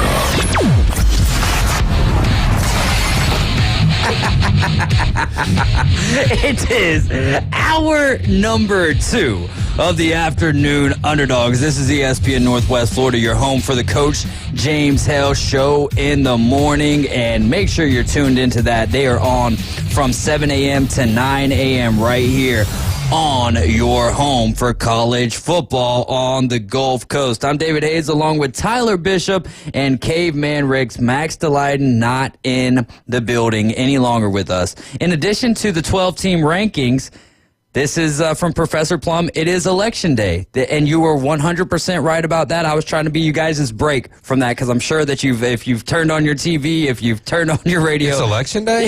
Yeah, right. Anywhere Facebook, else. Twitter, the whole yeah, like if you open your eyes, you know. They're wearing I voted stickers on ESPN right now. You can't. Yeah. So I was trying to be you guys' break from that, but Professor Plum brings it up. So, hey, we're not going to shy away from that. Do exercise your, are the polls even open? Open till 7. Open till 7. So there you go. So those commercials will be over here in just a few hours. We won't have to see them anymore. I have a sneaking suspicion that for some reason those things are going to be running all the way till next week, bro. But it is very important if you're an American to exercise your constitutional right to vote here in America. So very good point there, Professor Plum, and that's kind of why I keep on bringing up the college football playoff race, because that's what I'm excited about tonight. I'm excited about some action. I'm excited about college football playoff rankings, NBA, NHL. I'm going to do my best to just find out from other people. NFL trade deadline. It's already over. I know, but I'm still saying it's still fun. But I'm going to do my best just to kind of find out from other people tomorrow morning. Will that actually happen? I don't know, because I know that I have a tendency to turn on the news channel and be like, all right, well, let's see what's going on, so I can at least stay in the know. But regardless of who you're voting for, just know that we love you here on ESPN Northwest Florida. All right. Let's dive into the picks real quick, if you don't mind. Hand me Max's pick'em sheet, and we'll dive into it, and then we will keep it rolling here. Professor Plum, we appreciate you for bringing that text to our attention. And Max has already skipped a game, so he's going to lose out on that one. I'm not even going to let him know. If he's not listening, you ain't getting it, brother. I'm just going to give you the opposite of what ends up happening. But we're going to start it off with our normal Friday game. We got away from it last week. There really wasn't a good game on Friday to put on the pick'em sheet. This week there is, though. It's not a great game, but it's Iowa-UCLA, and it's in UCLA, which comes into effect those 2 time zones traveled. UCLA is a 5.5-point dog. I almost utilized the point spread on this one, but I just kind of stayed away from it. The total is sitting at 44.5. Max is taking the Hawkeyes of Iowa. Yeah, I typically, especially a team making this far of a journey, I would typically take the home team on a Friday night, but I feel like every time I did, I was wrong. So give me the road dogs, or give me the road team, Iowa, with the road faves. The road faves. Yeah. There you go. That just didn't roll off. Road dogs are so much better. Yeah, absolutely. Whatever. Absolutely. Florida at number 5, Texas. Texas needs to cover 21.5, and this is one where Max said, you know what, I'll just take the L here because I don't want to pick it, I guess. So Max, if you're listening, chime in here. Who do you got in this one? Florida at number 5, Texas, and Florida, I don't want to say obviously. At this point, does not look like DJ Lagway. Apparently, from what I was listening to on the broadcast of that Florida-Georgia game, DJ Lagway looked to suffer a significant hamstring injury. Normally, a hamstring injury is going to cost you 4 weeks, which would be basically the rest of the season for DJ Lagway. They're holding out hope. It doesn't look as gruesome as what it once did, and I've heard that maybe he could play. If it's not DJ Lagway, it's going to be Aiden Warner. What do you think about this game, Tyler? I mean, even if it is DJ Lagway, the odds of him being 100% or even close to it is probably fairly slim. Billy Napier probably breaks back out the 2-quarterback system, right? I don't see, and I think it'd be, I don't know if wrong's the right word, but I mean, like, it's a game that you're a 3-touchdown underdog. Is risking his injury worth it? Yeah. I mean, I guess if you're Napier, you're theoretically coaching for your job, so maybe it is. But and you're not worried about being a 3-touchdown favorite or not, though, right? Do you think coaches look at the spread and be like, well, since we're such a big underdog, we're gonna take things easy on ourselves? Maybe. I mean, it's one of those things. Like, I guess, in his head, regardless of what the Vegas line is, he probably has a good idea, like, how do we match up against Texas? Yeah. What do I legitimately think, but how did they just match up against Georgia? I get that it's a different rivalry game, but you were in that game, even with the lack of DJ Lagway, you were in that game much longer than anyone thought you would be in that game, if you're Florida. And I'll say this, I said it, I think, last year after the cocktail party, maybe even the year before that, like, at no point, and they probably had more, or it felt more likely in this game than maybe the last 3, but like at no point during the last 2 did it feel like Florida had a legitimate chance to win. Like they were just overmatched. But they never fought. They never gave up. Like, under Napier in the cocktail party, Florida has fought tooth and nail till the end, which is not something you always saw under some of the other coaches like Mullen. So it's very commendable. Like, he obviously still has control of that locker room. He obviously saw some respect in that locker room. So it makes it interesting to see how his future goes going forward. But again, it is a rivalry game. It's a little different. Give me Texas and give the points. All right, we'll move on here to a big one for you as well.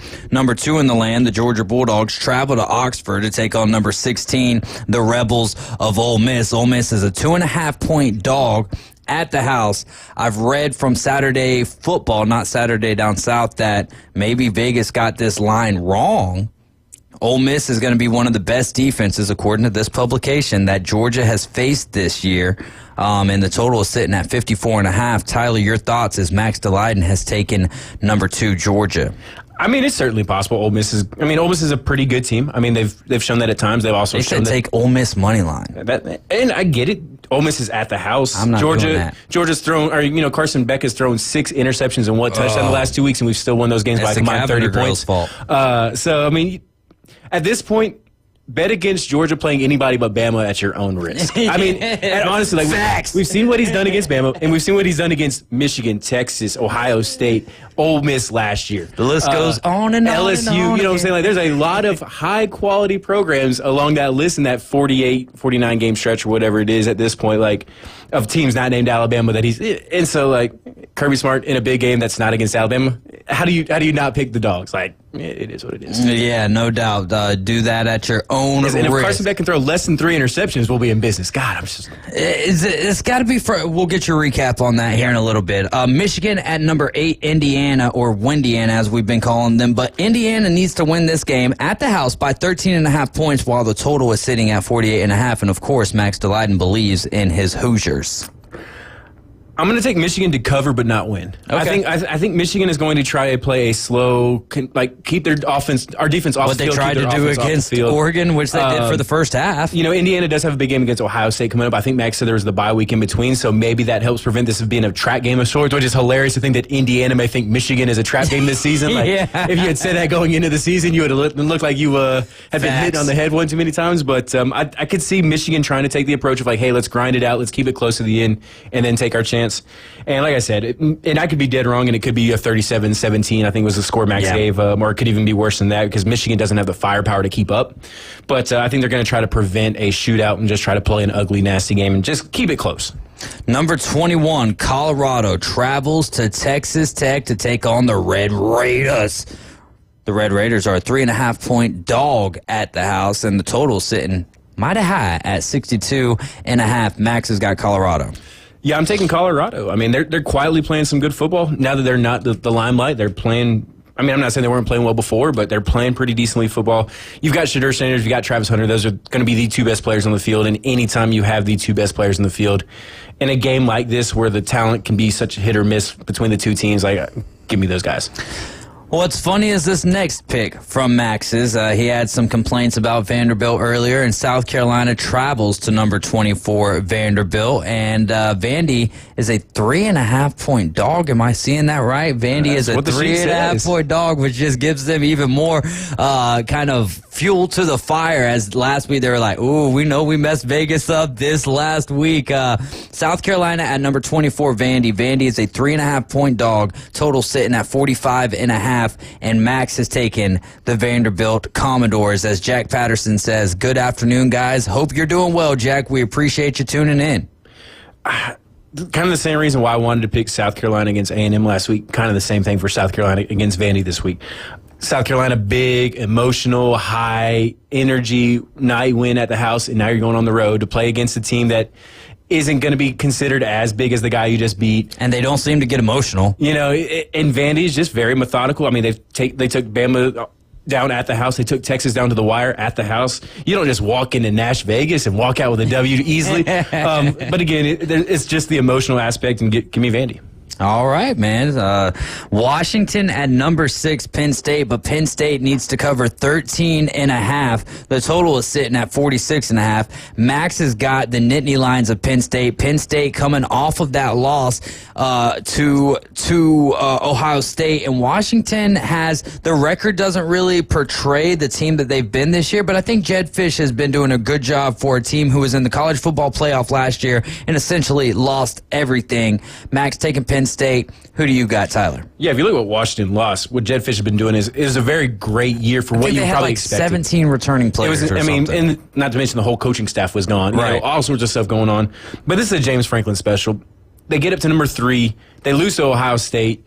And then they come and beat a team the next week and be like, oh, man, see, Ohio State's just really good. So is Penn State, but Ohio State's just a little better. This is the kind of game that James Franklin wins that in the end is so non-meaningful that I just feel like we see the same script from Penn State every year. I mean, honestly, for the last 2 years, I think we've seen the same thing from Ohio State, right? Last year it was McCord, right? Yeah. And then this year it's Will Howard. There's a reason why Kansas State said, you know what, we're going to go with Avery Johnson over you, Will Howard. Will Howard wanted to go to Penn State. They didn't want him. How does Ohio State say, hey, we'll take your leftovers, Penn State? I think at that point you just want a guy with starting experience. And I get that. I get that. I do, but it's also one of those things that if you're Ohio State and you can't land one of the better quarterbacks in the transfer portal. If Cam Ward had gone to Ohio State, it'd be over. It would have been over. Man, that would be. They would be ridiculous. That would be not fun. No, because not only are you talking about one of the best wide receivers in the land, even if he's a freshman, and Jeremiah Smith, I believe, right? I would say the best running back room in the game with Travion Henderson and Quinshon Judkins. I don't think it gets much better than that, provided both of them have their head two on likely shoulders. Drafted guys. Right. Yeah, so Washington, Penn State, both of you guys taking Penn State to cover the 13.5, right? I hate it, but yeah. Yeah. All right, we'll move on to number 9, BYU, traveling to Utah. Utah is a 4-point dog at the house, and the total is sitting at 40.5. It seems like the line seems kind of low. I don't love that as a guy who you can. Well, let's not forget when BYU was plus 2.5 against UCF. Again, UCF. It doesn't always mean something, right? But it's just one of those lines that makes you. I don't know how I feel about that, but give me BYU. Utah's been probably one of the more disappointing teams in the entire country this year. We're not going to go to what the most disappointing team in the country is, right? We're not going to bring that up. I'm not bringing that up. I'm just saying, Utah was expected to be a Big 10 or Big 12 power this year. Yeah, they were college football playoff contender, and they're struggling to get bowl eligible at this point. And that's just, from a guy who's been around as long as Winningham has, it's just kind of a surprise. And Cam Rising's been around just as long. We'll skip over number 9 there. We'll go to number 10, Oklahoma at Missouri. Missouri is a 2.5-point dog. Total sitting at 41.5. Max took BYU. He's also taken Missouri here, and I don't know what the latest is on Brady Cook. It could be Drew Pine going for the Tigers. This is a game the over-under should probably be at 12.5. You're talking just two of the. Especially without Brady Cook, just two anemic offenses. But and Luther Van Burden hasn't really been as I expected him to be a Bolitnikoff type receiver this year, and you just haven't seen that from him. It's hard to replicate those seasons year after year after year. Yeah.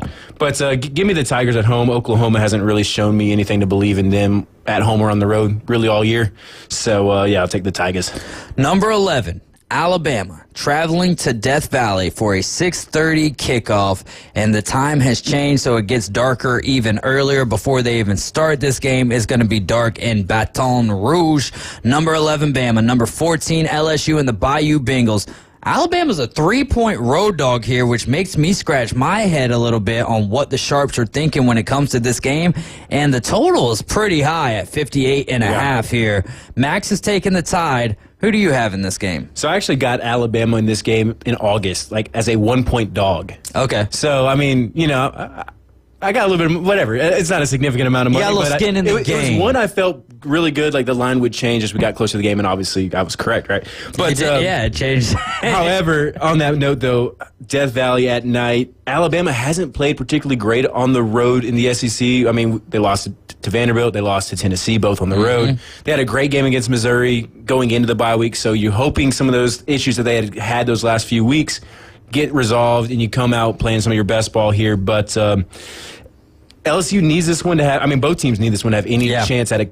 I don't even know if LSU needs it for SEC championship hopes. Alabama needs it for playoff hopes. LSU also really needs it for playoff hopes. So, I mean, I don't love picking Brian Kelly in a big game, but I love picking Death Valley in a night game, in a big game. So that's really where my pick came from, is just the home field advantage. And I can totally understand that as well, and we'll see, man. I don't – this is probably the third game this year when it comes to Alabama where I'm just like, I don't want to say much about this game. I kind of just want to sit back as a fan and watch this, because Jalen Milroe is going to have to be not impeccable, but he's going to have a really good game. Garrett Nussmeier might be one of the best true passers that the Tide have taken on this year. So it's going to be very interesting, man. And I'm glad that they went with this game as the night game rather than Georgia and Ole Miss. But both games, I mean, the slate. The slate on ABC just for the SEC games, Florida and Texas, Georgia and Ole Miss, Alabama, LSU should be a lot of fun. I will say I wish Bama had played a second game between Missouri, another game between Missouri and this one, because you had those 3 games of Vanderbilt, South Carolina, Tennessee. That was not a great stretch of football, and they had one really good game going to the bye week. So it's like, are they the team that they were those last 3 games, or the most recent game? And that's where it's like, and guaranteed, not that LSU. I mean, LSU, the last time we saw them, they were losing to A&M, right? So like, it's not like they are coming off an incredible performance by any means either. So it's going to be a tough game. Obviously, it always is, but I'm super excited to watch it. Thursday Night Football right here on ESPN Northwest Florida. Cover starting at 6:30 for a 7:15 kick. Bengals at the Ravens. Ravens are a 6-point favorite, and the total sitting at 52.5. The Ravens are going to be tough out for everybody going forward. I don't know if the Bengals have the defense to contain Lamar Jackson, Derrick Henry, and just to know. I mean, they may not cover the 6, but at home on a Thursday night, give me Baltimore.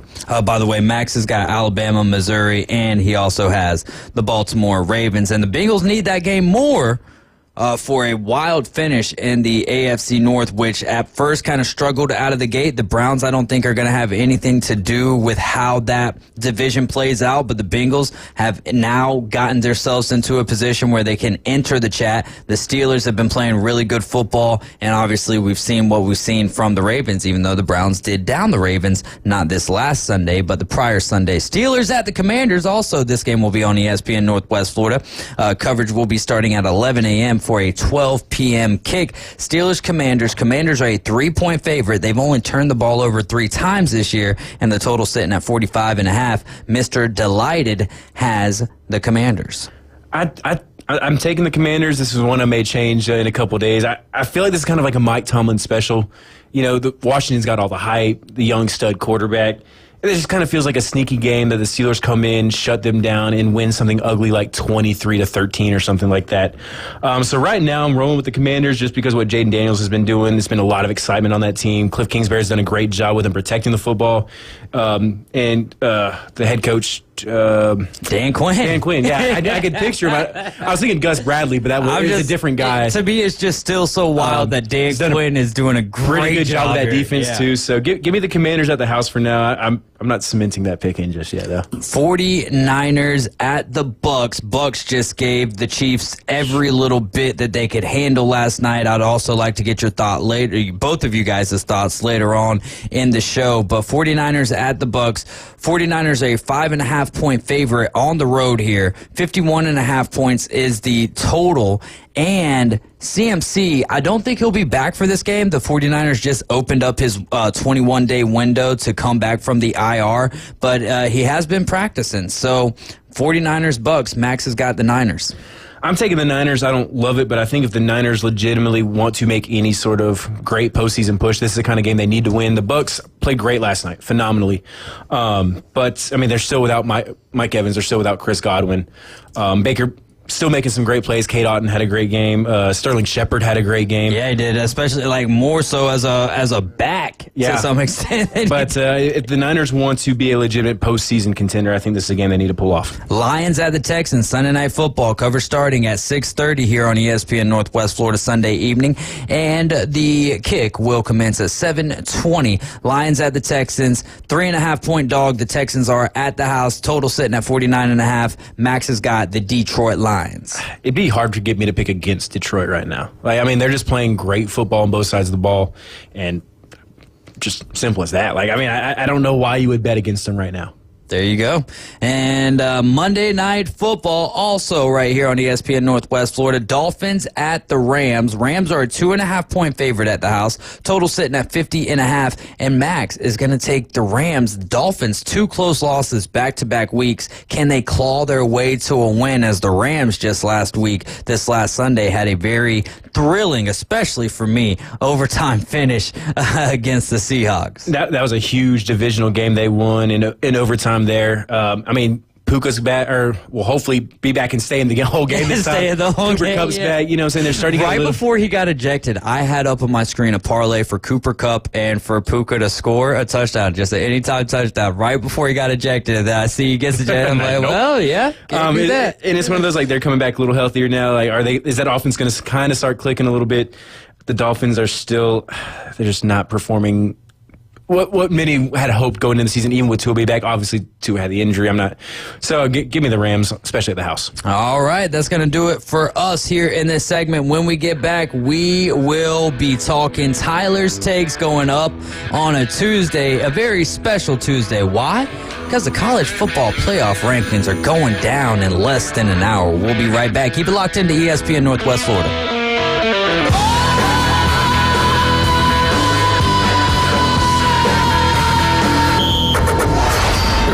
For college basketball, ESPN Northwest Florida. College basketball returns tomorrow night. It's the number 11 Auburn Tigers hosting the University of Vermont Catamounts.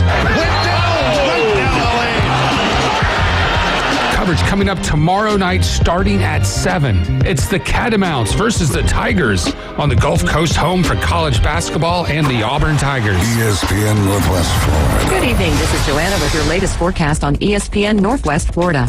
For tonight, a possibility of thunderstorms and some clouds and a low of 75 with wind 8 to 12 miles per hour out of the east. Very light rain and a possibility of thunderstorms tomorrow morning, a gentle breeze and hot near 79. A likelihood of thunderstorms and very light rain and 79 in the afternoon and evening. 81 and sprinkles Thursday. This is your Tuesday's weather sponsored by Mid-South Lumber, the best little lumber yard in Panama City. Thank you for listening to ESPN Northwest Florida. Rely on it. Golf is a game that should be fun, but to have the most fun, you need to play your best. That's where the experts at Golf Plus come in. Their friendly staff will guide you through the buying process, answer all your questions, and can help with any repairs you need along the way. Golf Plus is your custom fitting, club repair, and golf retail shop. Golf Plus staff is non-commissioned and will work with you to find the best product for your game, just like they've been doing since 1988. Golf Plus in Dothan and Panama City Beach. Fitting, repair, retail. That's Golf Plus. Los Rancheros has been doing it right for 20 years. Los Rancheros brings a top-shelf dining experience to you with the opening of their beautiful new building. Watch all college and pro games on Los Rancheros' 14 large-screen TVs with great drink specials daily from 2 to 5 and during all the games. Los Rancheros, the place for live sports and great food on 23rd Street between Jenks and Harrison. Auburn basketball returns November 6th. Hardwell to the basket with authority. Unbelievable. Bruce Pearl and the reigning SEC tournament champions are ready to take on the most challenging schedule in school history. Right wing three, Denver. Yes! Big three. Tonight. Turn, shoot, good. Catch all the action on your home for Auburn basketball. ESPN Northwest Florida. War Eagle. It's not the size of the dog in the fight. It's the size of the fight in the dog. Now, the Afternoon Underdogs on ESPN Northwest Florida. We are back for, well, we're already in hour number 2. I'm looking at our segment sheet here, and this says hour number 2, 5 o'clock, but it is already 5:26, which means we've only got a few more minutes left with you guys this afternoon.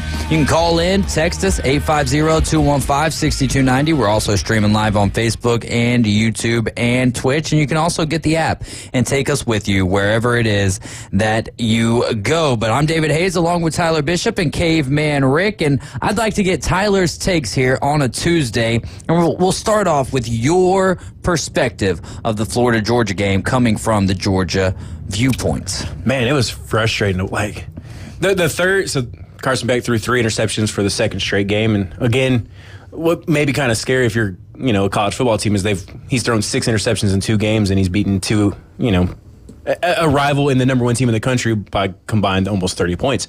But the first 2 interceptions were just such bad decisions. Yeah. Like the first one, like, okay, maybe the defensive back kind of baited him into it a little bit, but it would have been a picture perfect throw at best, and maybe it gets in there.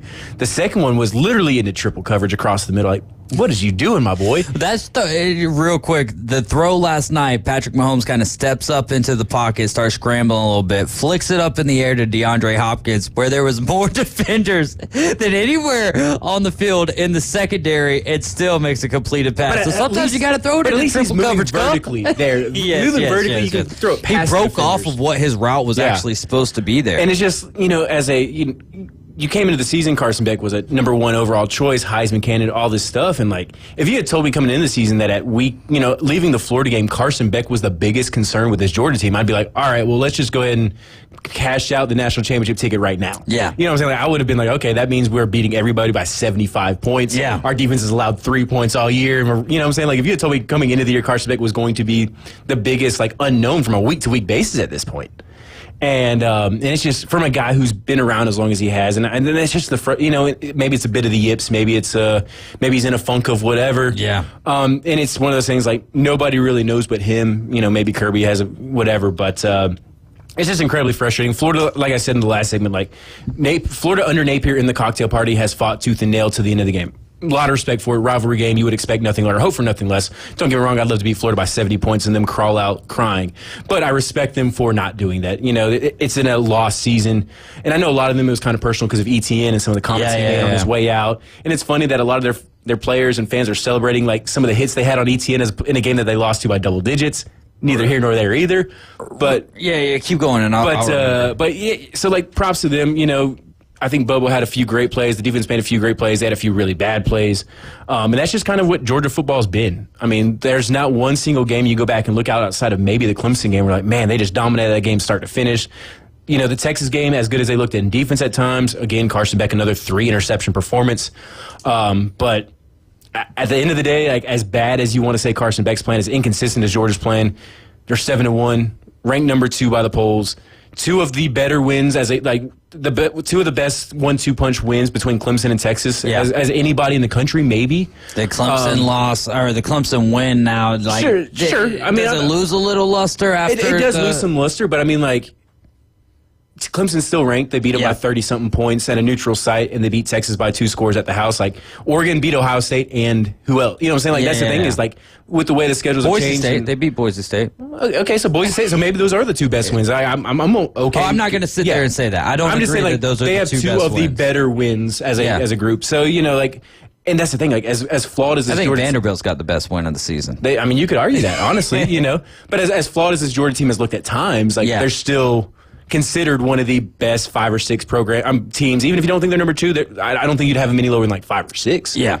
And so like if they can start putting some of that together, then it's like watch out the rest of the way. But at a certain point, you are who you are, and inconsistency is the name of the game right now. And one of those things that Travis Etienne said, right, is he would apparently he was going to be running back 2 at Florida. Is that what? Because he said he would rather be running back 1 at a team that gives him the opportunity to play in December rather than be running back 2 at Florida, and he's been through that for 2 years. Yeah, I mean, I know the biggest thing was like I want something to play for in December. Yeah. That was the biggest thing. Like the RB1 versus RB2, I know there was a lot of Florida fans before Etienne left that were kind of confused by the play share between Montrell Johnson, who was hurt for the game, he didn't play at all, and Etienne. There's some who thought he got enough carries, not enough. How fans are, they're ridiculous. Of course. But myself included, not throwing shade on anybody. I'm including myself 150%.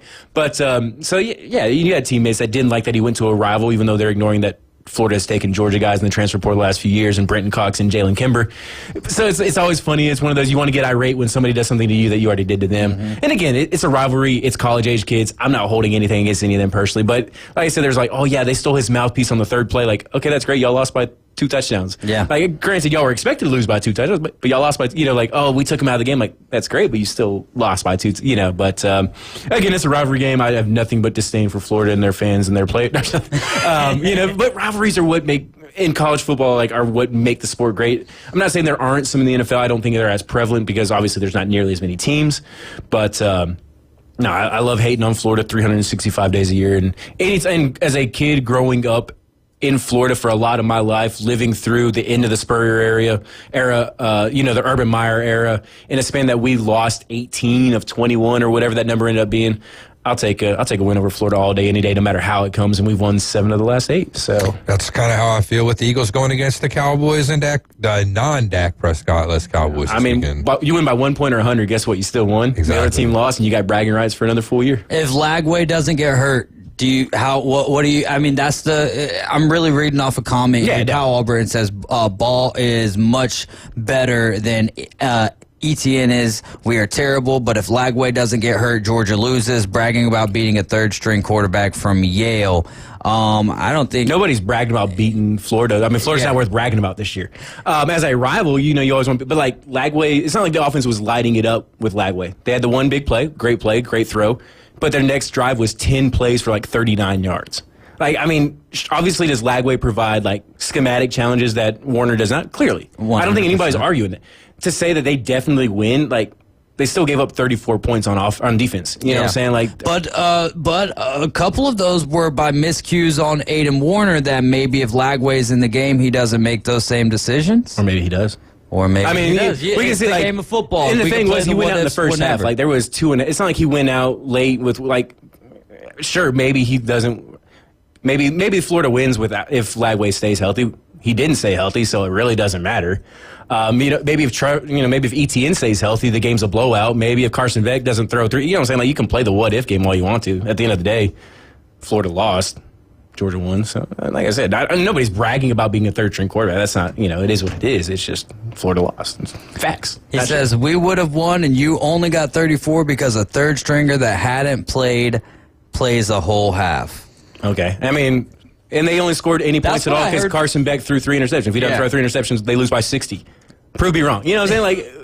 We can play what ifs all you want to. It doesn't really matter. That's the thing that stinks whenever you're, especially when you're a high-powered team going up against a team who's been struggling for the majority of the year, kind of started to right the ship a little bit, and then you lose your best player, you lose your starting quarterback, and then it's really hard to it's really difficult to play those what if games because you just never know. What if Bama had gotten 1 lead against Vanderbilt? Does that you know what I mean? It's funny, we want to talk about so and so Georgia was completely healthy going into the game. No. Every game that has ever been played, there's probably been an injury that has impacted the game. Guess what? That happens. You can play what if all you want to. It may make you feel better as a fan, but no it doesn't change the result. Sorry for you. In 10 years, nobody's going to remember, they only won that game because DJ Lagway. It's just going to be an L in the loss column, and just move on. Best win of the week. Who would you say had the best win of the week? That is, it's definitely a tough question. Or it's not a tough question. There was a lot of good wins, I felt like, from college football last week. One of the ones that kind of stands out is Oregon, obviously, kind of just cementing their place. You could take Oregon or Ohio State with a top 5 win. Miami, who looked like they were struggling for a little bit in a tie game, or going down to Duke in the first half, 21-17, and then they kind of just bounce back. And not only do they bounce back, but they cover the spread while bouncing back. South Carolina beating number 10 Texas A&M. So many choices. Who do you think had the best win? I'm going to throw it out there. We've talked on the Texas A&M South Carolina game you just mentioned. We talked about it a little bit earlier in the show. A game that we probably haven't talked about, but a team we did, SMU. Yeah. Pittsburgh was undefeated coming into their house. They beat them by 23. Mm-hmm. And, for a team like SMU fighting for an ACC championship berth, Pittsburgh was also fighting for an ACC championship berth to dominate a team like that, to blow them out. I mean, that's huge for a team like SMU that a lot of people may not have believed in because they were coming from the AAC. You know, oh, you're not going to come into the ACC and win it the first year, and they probably still won't win it. Maybe they do, maybe they don't.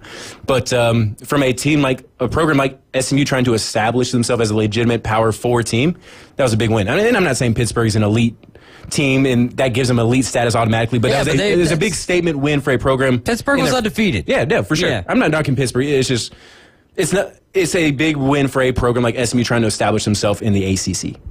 There you go. I like that one, man. SMU is a good pick. I think for my best win of the week, my most disappointing win is going to be Army over Air Force. Not that it was just, we wanted the over, we wanted you guys to cover, and you just let us down. But no, big win for Army, and I think that there's that respect factor as well as them wanting to, take care of business. But I'll say my best win, man, it's really tough because there's so many to stretch out, and then there's another category with the upset of the week that a lot of these wins, I think, fall into that category. Ole Miss gets best win of the week for me with Jarquez Watkins, the 5 touchdowns, 254 yards, just absolutely impressive. 8 catches, 5 of those going for touchdowns. That's video game numbers. That's pretty good. I mean, that's hard to do on NCAA sometimes. Worst loss of the week. I'm going to put a tie. Ooh. We're going to slide over to the Big 12. Two-part answer. I bet a Big 12, enjoying the season their conference has been having. It's been fun to keep track of. For Iowa State and K-State to both go down, teams that, in theory, both teams that control their path to the Big 12 championship and in turn the college football playoff, for both of them to lose. Iowa State at the house, K-State on the road in Houston, to both lose to unranked teams. That's just a tough blow for the Big 12 as a whole. But for those programs, those are both, could you imagine Kansas State or Iowa State making the playoff? How huge that would be for those programs, those coaches, and everything else. And then I'm not going to say you screwed up. Obviously teams happen, games happen, upsets happen all the time, but it's like you were so close to the end, and especially Houston, who's been kind of struggling a little bit. Texas Tech's been a little bit more up and down, but and there were some weather delays, and the Houston game kind of made it a weird game overall. Yeah. But, for the Big 12 as a whole, it was a rough weekend with your two of your top 3 teams going down like that. That's a great point there. I'm going to go over to, instead of giving Louisville the best category of best upset, I'm going to say that it was a great win for Louisville. No doubt about that. 100%. But Clemson, when we've talked about how, all right, after that Georgia loss, they've been kind of flying underneath the radar. They've been playing really good football. And then for you to just only score 7 points really throughout the first 3 quarters and then try to battle your way back into a game that was already... And then not already, go for 2 when you should have gone for 2. Yeah, just a very tough one. Cade Klubnik with some miscues in that one, and then just a couple of situations where you feel like Dabo, like the 2-point conversion there, that's probably a situation where Dabo should know better at this point in time. Very tough loss. So I'll say that that's the worst loss. Worst loss of the week, right? Yeah, they were to do that in Death Valley. Yeah, that's tough. That was a live valley for the Cardinals that Saturday evening. Resurrection Valley, is that what? Resurrection Valley. Yeah, that's tough. For Louisville, kind of does. They're 4-2 in the ACC. I don't think that they have a real shot of making the championship game with Miami. They still have. Well, that's Clemson's first loss in conference too. Yeah. So yeah, that's probably a tough road to hoe for them. But and Miami's got 3 more games left in the ACC. So we'll see how it plays out. Best upset of the week. Best upset of the week. I might use one of yours from the Big 12. Obviously, we're not just talking about spread upsets here, but just kind of ranked upsets. And because you could say SMU over Pittsburgh is technically an upset, even though I believe SMU was the betting favorite in that game. I'm going to go with Texas Tech because they needed that. Iowa State was undefeated in the Big 12 prior to that. They give them their first loss. Iowa State had some scares. It did kind of look like Iowa State and BYU were on a collision course for the Big 12 championship, and now that changes things. And if you're a team like Colorado, you're looking at this licking your chops like, what can we do to find our way into the Big 12 championship? So I'll say Texas Tech over Iowa State is my upset of the week. Yeah, no, that's a good one. It's hard for me not to say South Carolina. Like, granted, it wasn't a huge line, but I think for a program like South Carolina, who's probably never going to be considered like a top-tier ACC school, or SEC school, but I think all the hype and all the talk was about Texas A&M beating LSU, Marcel Reed coming in and how great that offense looked, and to just utterly dominate that offense for most of the game, held them to 20 points. It was a great show for their stadium, their fan base. Like, the stadium was electric. Shane Beamer is one of those guys. He's a real goofy dude. But those are just he did it against Tennessee a couple years ago in Williams-Brice when they beat Hendon Hooker when he ended up getting hurt late in that game. So he's good for one of these every so often. But a program like South Carolina is kind of roller coaster emotion. But just a huge win for a team that was the talk of SEC football really from that LSU game going into that game because of how they controlled their own destiny, how they looked in that second half against LSU, and all these other aspects. And just a big win to kind of take down one of those programs that was considered one of the best teams in the SEC at the time. Which game do you think is going to be closer this week? And we'll end this segment on this question just for you here. Bama, LSU, Georgia, Ole Miss. Which game ends up being a tighter game? I hope it's Bama, LSU. Well, I mean, I hope it for my favor. Right, no, absolutely. But, I get that. I could see both of them ending. I think the LSU-Bama game probably ends up a little closer. I don't think the Bama or the Georgia-Ole Miss game gets too out of hand by any means, but it would not surprise me if that Bama-LSU game comes within a touchdown, and if Georgia and Ole Miss is like 10 points, right, then 7 is less than 10. Yeah. Or it could be, does Georgia do some Georgia stuff to Ole Miss and win by 30? I don't think that's highly likely. Ole Miss, do they win by 30? Probably not. But I think the Ole Miss Georgia game ends up a 12 to 13 point spread, and I'm going to say Bama LSU ends up in that 3 to 7 range. All right, there you go. You guys are riding with the Afternoon Underdogs. Final segment of the afternoon coming up next. Keep it locked into ESPN Northwest Florida with Caveman Rick, Tyler Bishop, and David Hayes. 104.3 ESPN Northwest Florida is your home for the NFL. Touchdown, Denver! We bring you the biggest games every Sunday, Monday, and Thursday night. Oh, he's got the first down! Plus, we'll broadcast more college football games than ever before. He did what? Live NFL and college football play here. Unbelievable! 104.3 ESPN Northwest Florida. Good evening, this is Joanna with your latest forecast on ESPN Northwest Florida. For tonight, a possibility of thunderstorms and some clouds and a low of 75 with wind 8 to 12 miles per hour out of the east. Very light rain and a possibility of thunderstorms tomorrow morning, a gentle breeze and hot near 79. A likelihood of thunderstorms and very light rain and 79 in the afternoon and evening. 81 and sprinkles Thursday. This is your Tuesday's weather sponsored by Mid-South Lumber, the best little lumber yard in Panama City. Thank you for listening to ESPN Northwest Florida. Rely on it. With over 65 years of combined experience, Instant Replay Sports Cards is happy to help you take your collection to the next level. They carry all the new hobby boxes, signed memorabilia, and supplies. New and vintage cards in Pokemon. They sell and trade cards and are always looking to buy. They're an authorized source for Topps, Panini, Upper Deck, and Leaf cards. Instant Replay Sports Cards is open 7 days a week at 752 West 23rd Street, down from Academy Sports. It can always be reached at InstantReplaySportsCards.com. Hewitt Tire and Auto. Call 850-769-7323. Your certified AAA service center and hometown towing. Visit them online at HewittTire.com. On Airport Road in Panama City. 850-769-7323. Hewitt Tire and Auto Center and Hometown Towing. Need a tow? Call Billy at Hometown Towing, 850-265-1562. Hot takes, the latest trades, in-depth interviews. That is my reaction. We break it down for you right here. Very big springboard for the rest of my career. The Afternoon Underdogs. That's the problem right there. 104.3 ESPN Northwest Florida.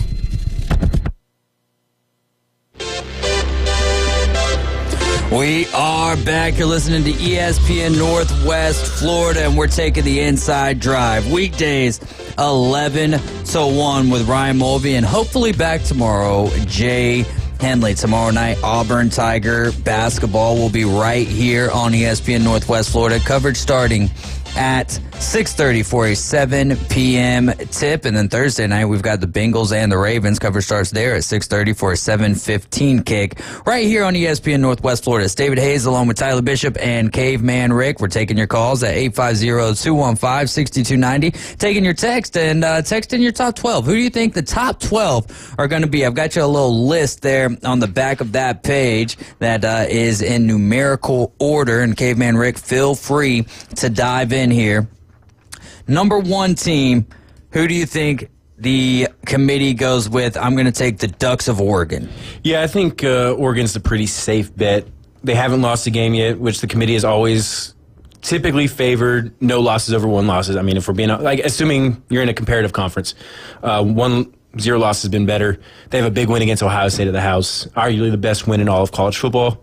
So I think Oregon's a pretty easy number 1 this week. I mean, how far do you think they really get away from the AP top 25? I mean, I'm sitting here looking at it, and I'm like, I kind of agree with this. It's Oregon, Georgia, Ohio State, Miami, Texas, Penn State, Tennessee, Indiana, BYU, Notre Dame, Alabama, Boise State. I don't think that I flip really anything there except for, no, I don't think I flip anything. Yeah, no, it's going to be really, I mean, Alabama having 2 losses, but I would say that Boise State's loss is better than Notre Dame's loss. Oh, 100%.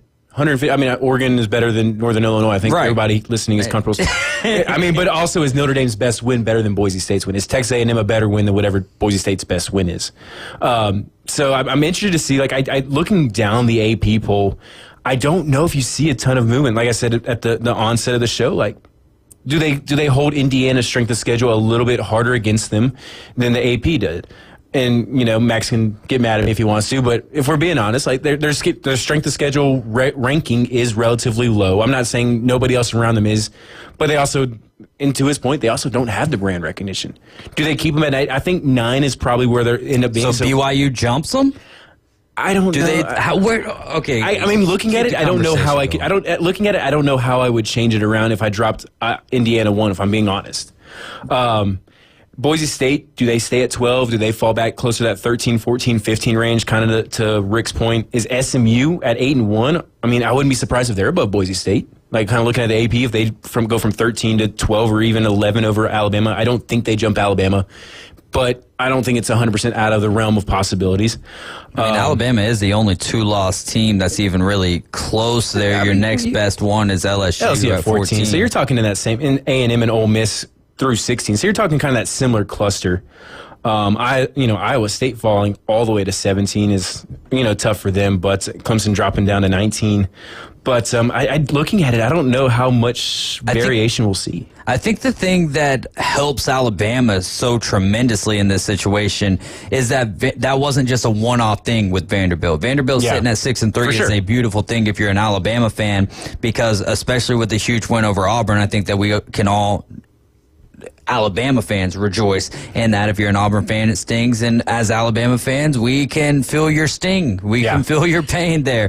So I think that's been huge for Alabama. The loss to Tennessee isn't a great loss, but also Tennessee's loss to Arkansas now looks a little bit worse, but they're up there in the top 10 at number 7, so that also kind of bodes well for Alabama, that your losses are to a Vanderbilt team who's been on an upset frenzy throughout the year, and then Tennessee, who's sitting in the top 10. I could see Tennessee being above Penn State. I wouldn't surprise me if Penn State and Tennessee swap places. But Tennessee's loss to Arkansas is worse than Penn State's loss to Ohio State. 100%. But then also Tennessee's win against Alabama is probably better than Penn State's best win. Yeah. So then at that point, how much do you value a good win over a worse loss? And that kind of gets back to that Notre Dame Boise State argument, right? Notre Dame's best win is probably better than Boise State's, but Boise State's loss is better than Notre Dame's.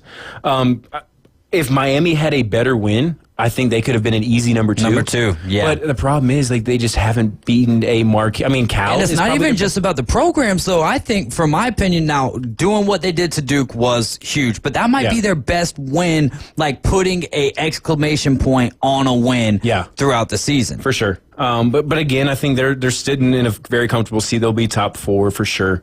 Texas is interesting because, again, their best win is probably Vanderbilt, which whatever you want to say about that win, they've got they lost to Georgia, which is considered a very good team, but they lost pretty bad. You know what I'm saying? Like the game, they got away from them a little bit there in the first half, and they made a comeback, and then ended up, getting the final hammer kind of put in by Carson Beck and company on that final drive. But not final drive, but again, it's hard to say based on what the committee has done.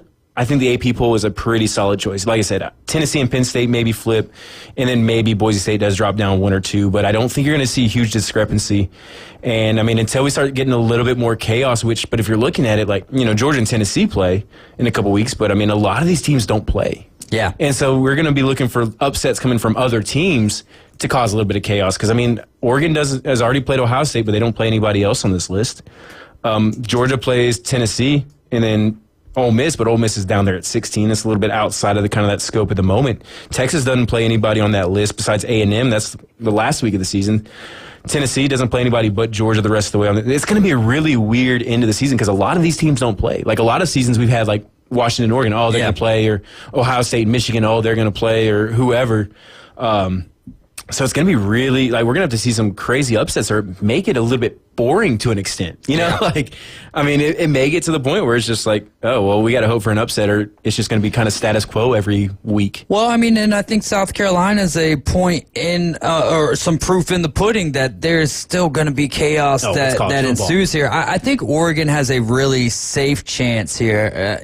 Let's see, they've got Maryland, Wisconsin, and Washington. I don't think that they have anyone, and Washington is at the house for them. Now, that obviously last year that game was fun. How many times did we get it? Twice last year? A lot of fun to watch that game last year, but I don't think Washington poses the same threat as what they did last year. Obviously, Georgia, they've got a tough stretch now. Georgia has a tough stretch. Toughest schedule in the country, baby. Ohio State, let's see, what do they have left? They've got Indiana, Purdue. No, they've already taken. No, they got Purdue this week. They got Northwestern, Indiana, and Michigan. So Indiana's still on their schedule. Obviously, Michigan rivalry, that will be accounted for, but I don't think that it's, anything to write home about. Miami, we don't have their schedule up here, but, who? They play Georgia Tech this weekend. Yeah, they got Georgia Tech, and then do they have anything of note after that? No, they play Wake Forest and Syracuse. Okay, so nothing really there to kind of be worried about. If you're a Hurricanes fan, you're pretty much walking into the ACC championship. You're doing your job, not taking anything away from you. And when you look at the coaches poll, it's essentially the same exact thing as what the AP poll is, provided that Tennessee and Penn State are flipped. Indiana's at 10, Alabama's at 11, Ole Miss is at 12, so they're not giving as much love to Boise State in the coaches poll as they are in the AP poll, but there's not a lot of differences in the coaches poll in the top 25, so I can't see the College Football Playoff Committee just coming in and doing something extremely drastic this evening. I will say maybe one of the biggest hypotheticals, and at the end of the day, probably really doesn't matter, but hypothetically say Georgia and Oregon both win out. Georgia's at 11-1, Oregon's at 12-0. Do you think wins over Ole Miss and Tennessee in back-to-back weeks, add in the Texas win, add in the Clemson win, could Georgia jump Oregon with Oregon not losing a game? I don't think so. I don't think so either. I don't think it would be the right move to make. I don't think it would be the right precedent, because no loss is still better. And this is for your Florida State fans. No loss is still better than one loss. But does it not set a good precedent that the more tough teams you play, you'll be rewarded for? Yes. Granted, it's not Oregon's fault. They did not make their conference schedule. Yeah. But they also they scheduled Boise State, which is turning out to be a pretty solid team this year. Yeah. But I could see it both ways. I'm not advocating for it, but I'm saying I could see the thought of hey, the more tough games you schedule, even if you were to lose one, you'll get, rewarded for it in the end. At the end of the day, the difference in being 1 versus being 2 probably really only matters what color jersey you wear in the national championship game if you make it that far. So it's probably a non-issue going forward. Just a thought that came through my head just looking at the schedule. And it's valid. It's valid to think about, because Tennessee, Ole Miss, both teams ranked in the top 25. Ole Miss just looked a lot better. I would say Ole Miss looked better this last Saturday than they have all year. Almost the Kentucky, since they lost to Kentucky. Yeah, right. So And then Tennessee has not been a slouch by any stretch of the imagination. I have to say that, as they, took care of business there at Neyland Stadium.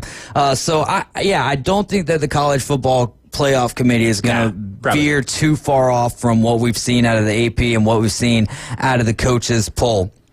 Pretty much I'm just saying AP poll. It sounded good in theory, but it's like looking at it, I don't know what you could. I mean, like I said, I think Penn State, Tennessee is the biggest chance for a flip. Okay. Just because Indiana maybe dropping a spot. Maybe, and again, I don't know for certain, but I think that they should stay right there. I think Indiana is a top 10 team just based on the fact that, yes, the schedule is weak, but they've done exactly what they were supposed to do with that schedule. I'm not advocating for them to drop it all. Yeah. Honestly, there's probably just as good of a chance that they're above Penn State even. Because you could argue that they don't have a loss, and they've looked probably better on the whole than Penn State has, and neither of them has a win that you're super impressed by from a quality of opponent standpoint. Yeah, that's one of those situations where it's like, I just said what I said a minute ago with Oregon being ahead of Georgia because no loss is better than one loss, but yet I'm not sitting here advocating for Miami to be the number 2 team in the land, because I think if you put Georgia and Miami on the same field, I think there's fireworks.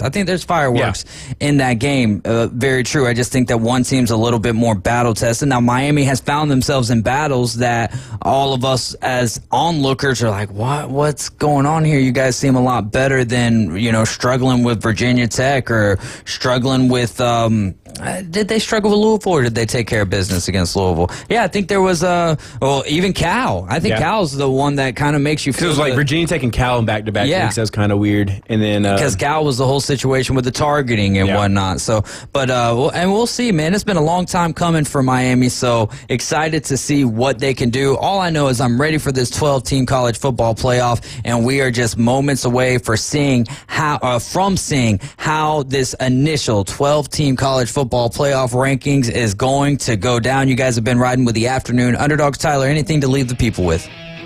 Get out and vote if you haven't already done it. Exercise your right and just... yeah. You got about an hour to get it done. For Caveman Rick, Tyler Bishop, I'm David Hayes, and the most important thing that I'll say all afternoon, Jesus loves you, so do I. Have a great evening, be safe, and we'll see you tomorrow at 4.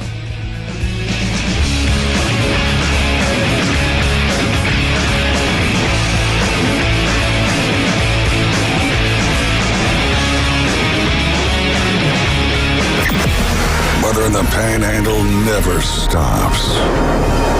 Turn to 104.3 ESPN Northwest Florida. This is Joanna with your latest forecast. We're up to the minute weather reports all day.